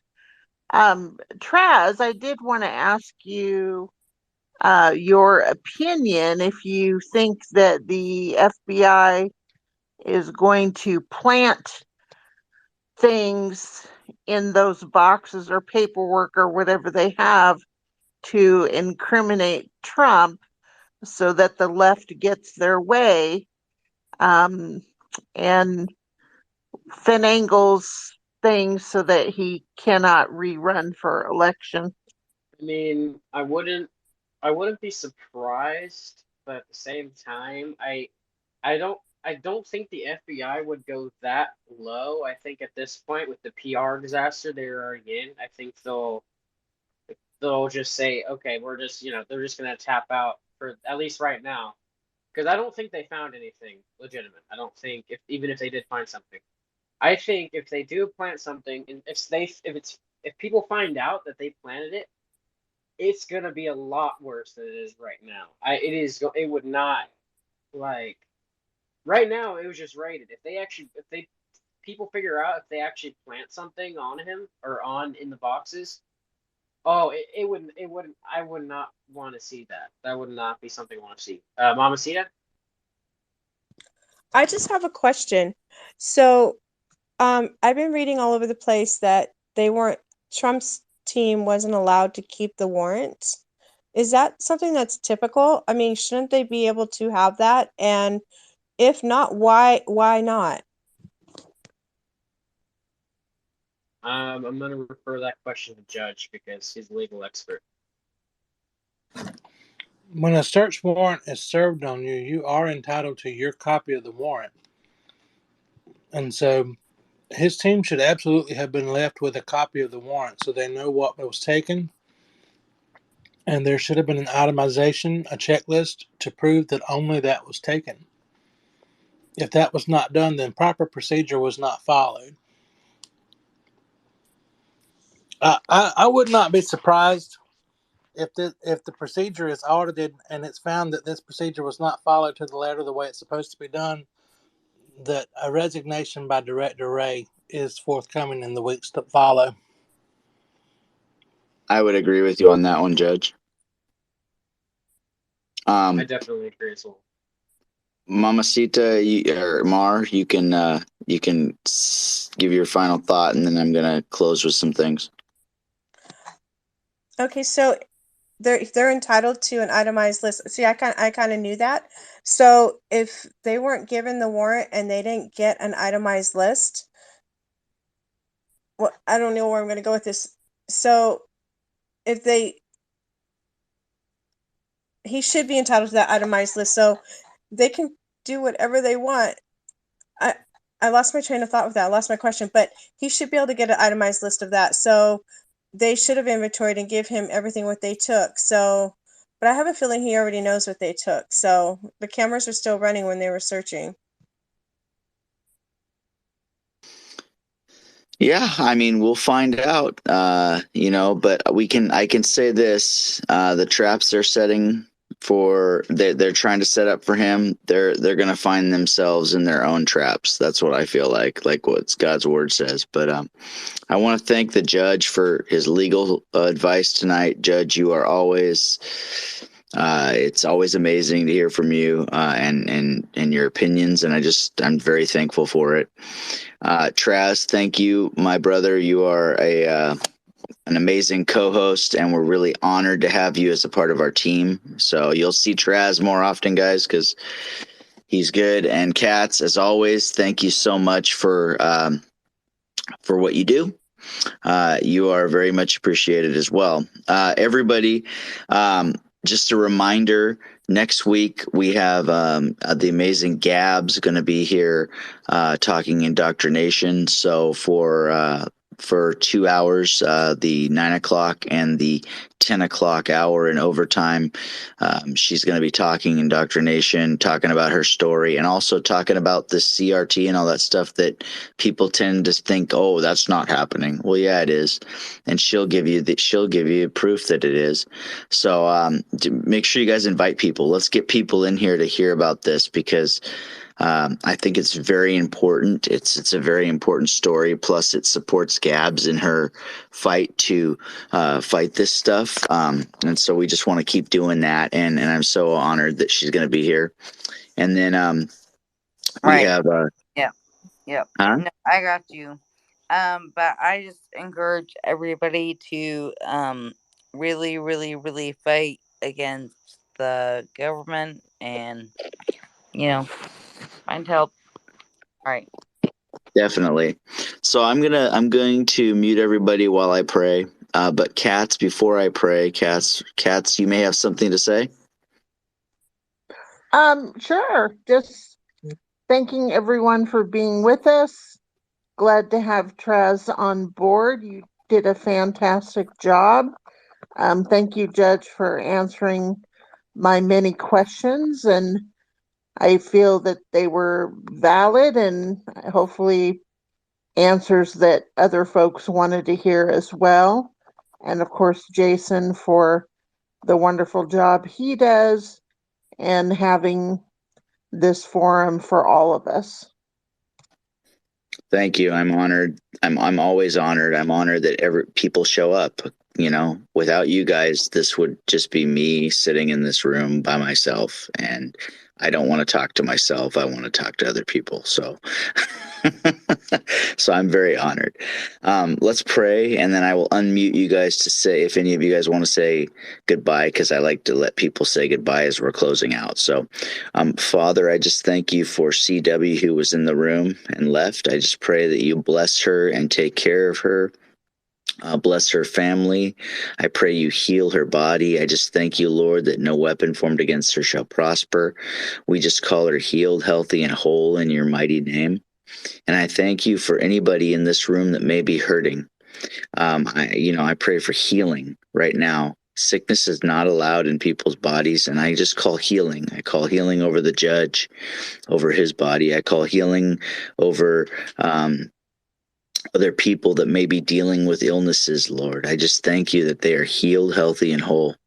I pray for anybody who might be going through pain of suffering things in their life that they feel like there's no end or no hope for. There is always hope, and the hope is in you. And I just thank you that people will see your hope in their life. And we just thank you, Lord, that everybody here is safe. And as they go to bed, Lord, just give them peaceful dreams.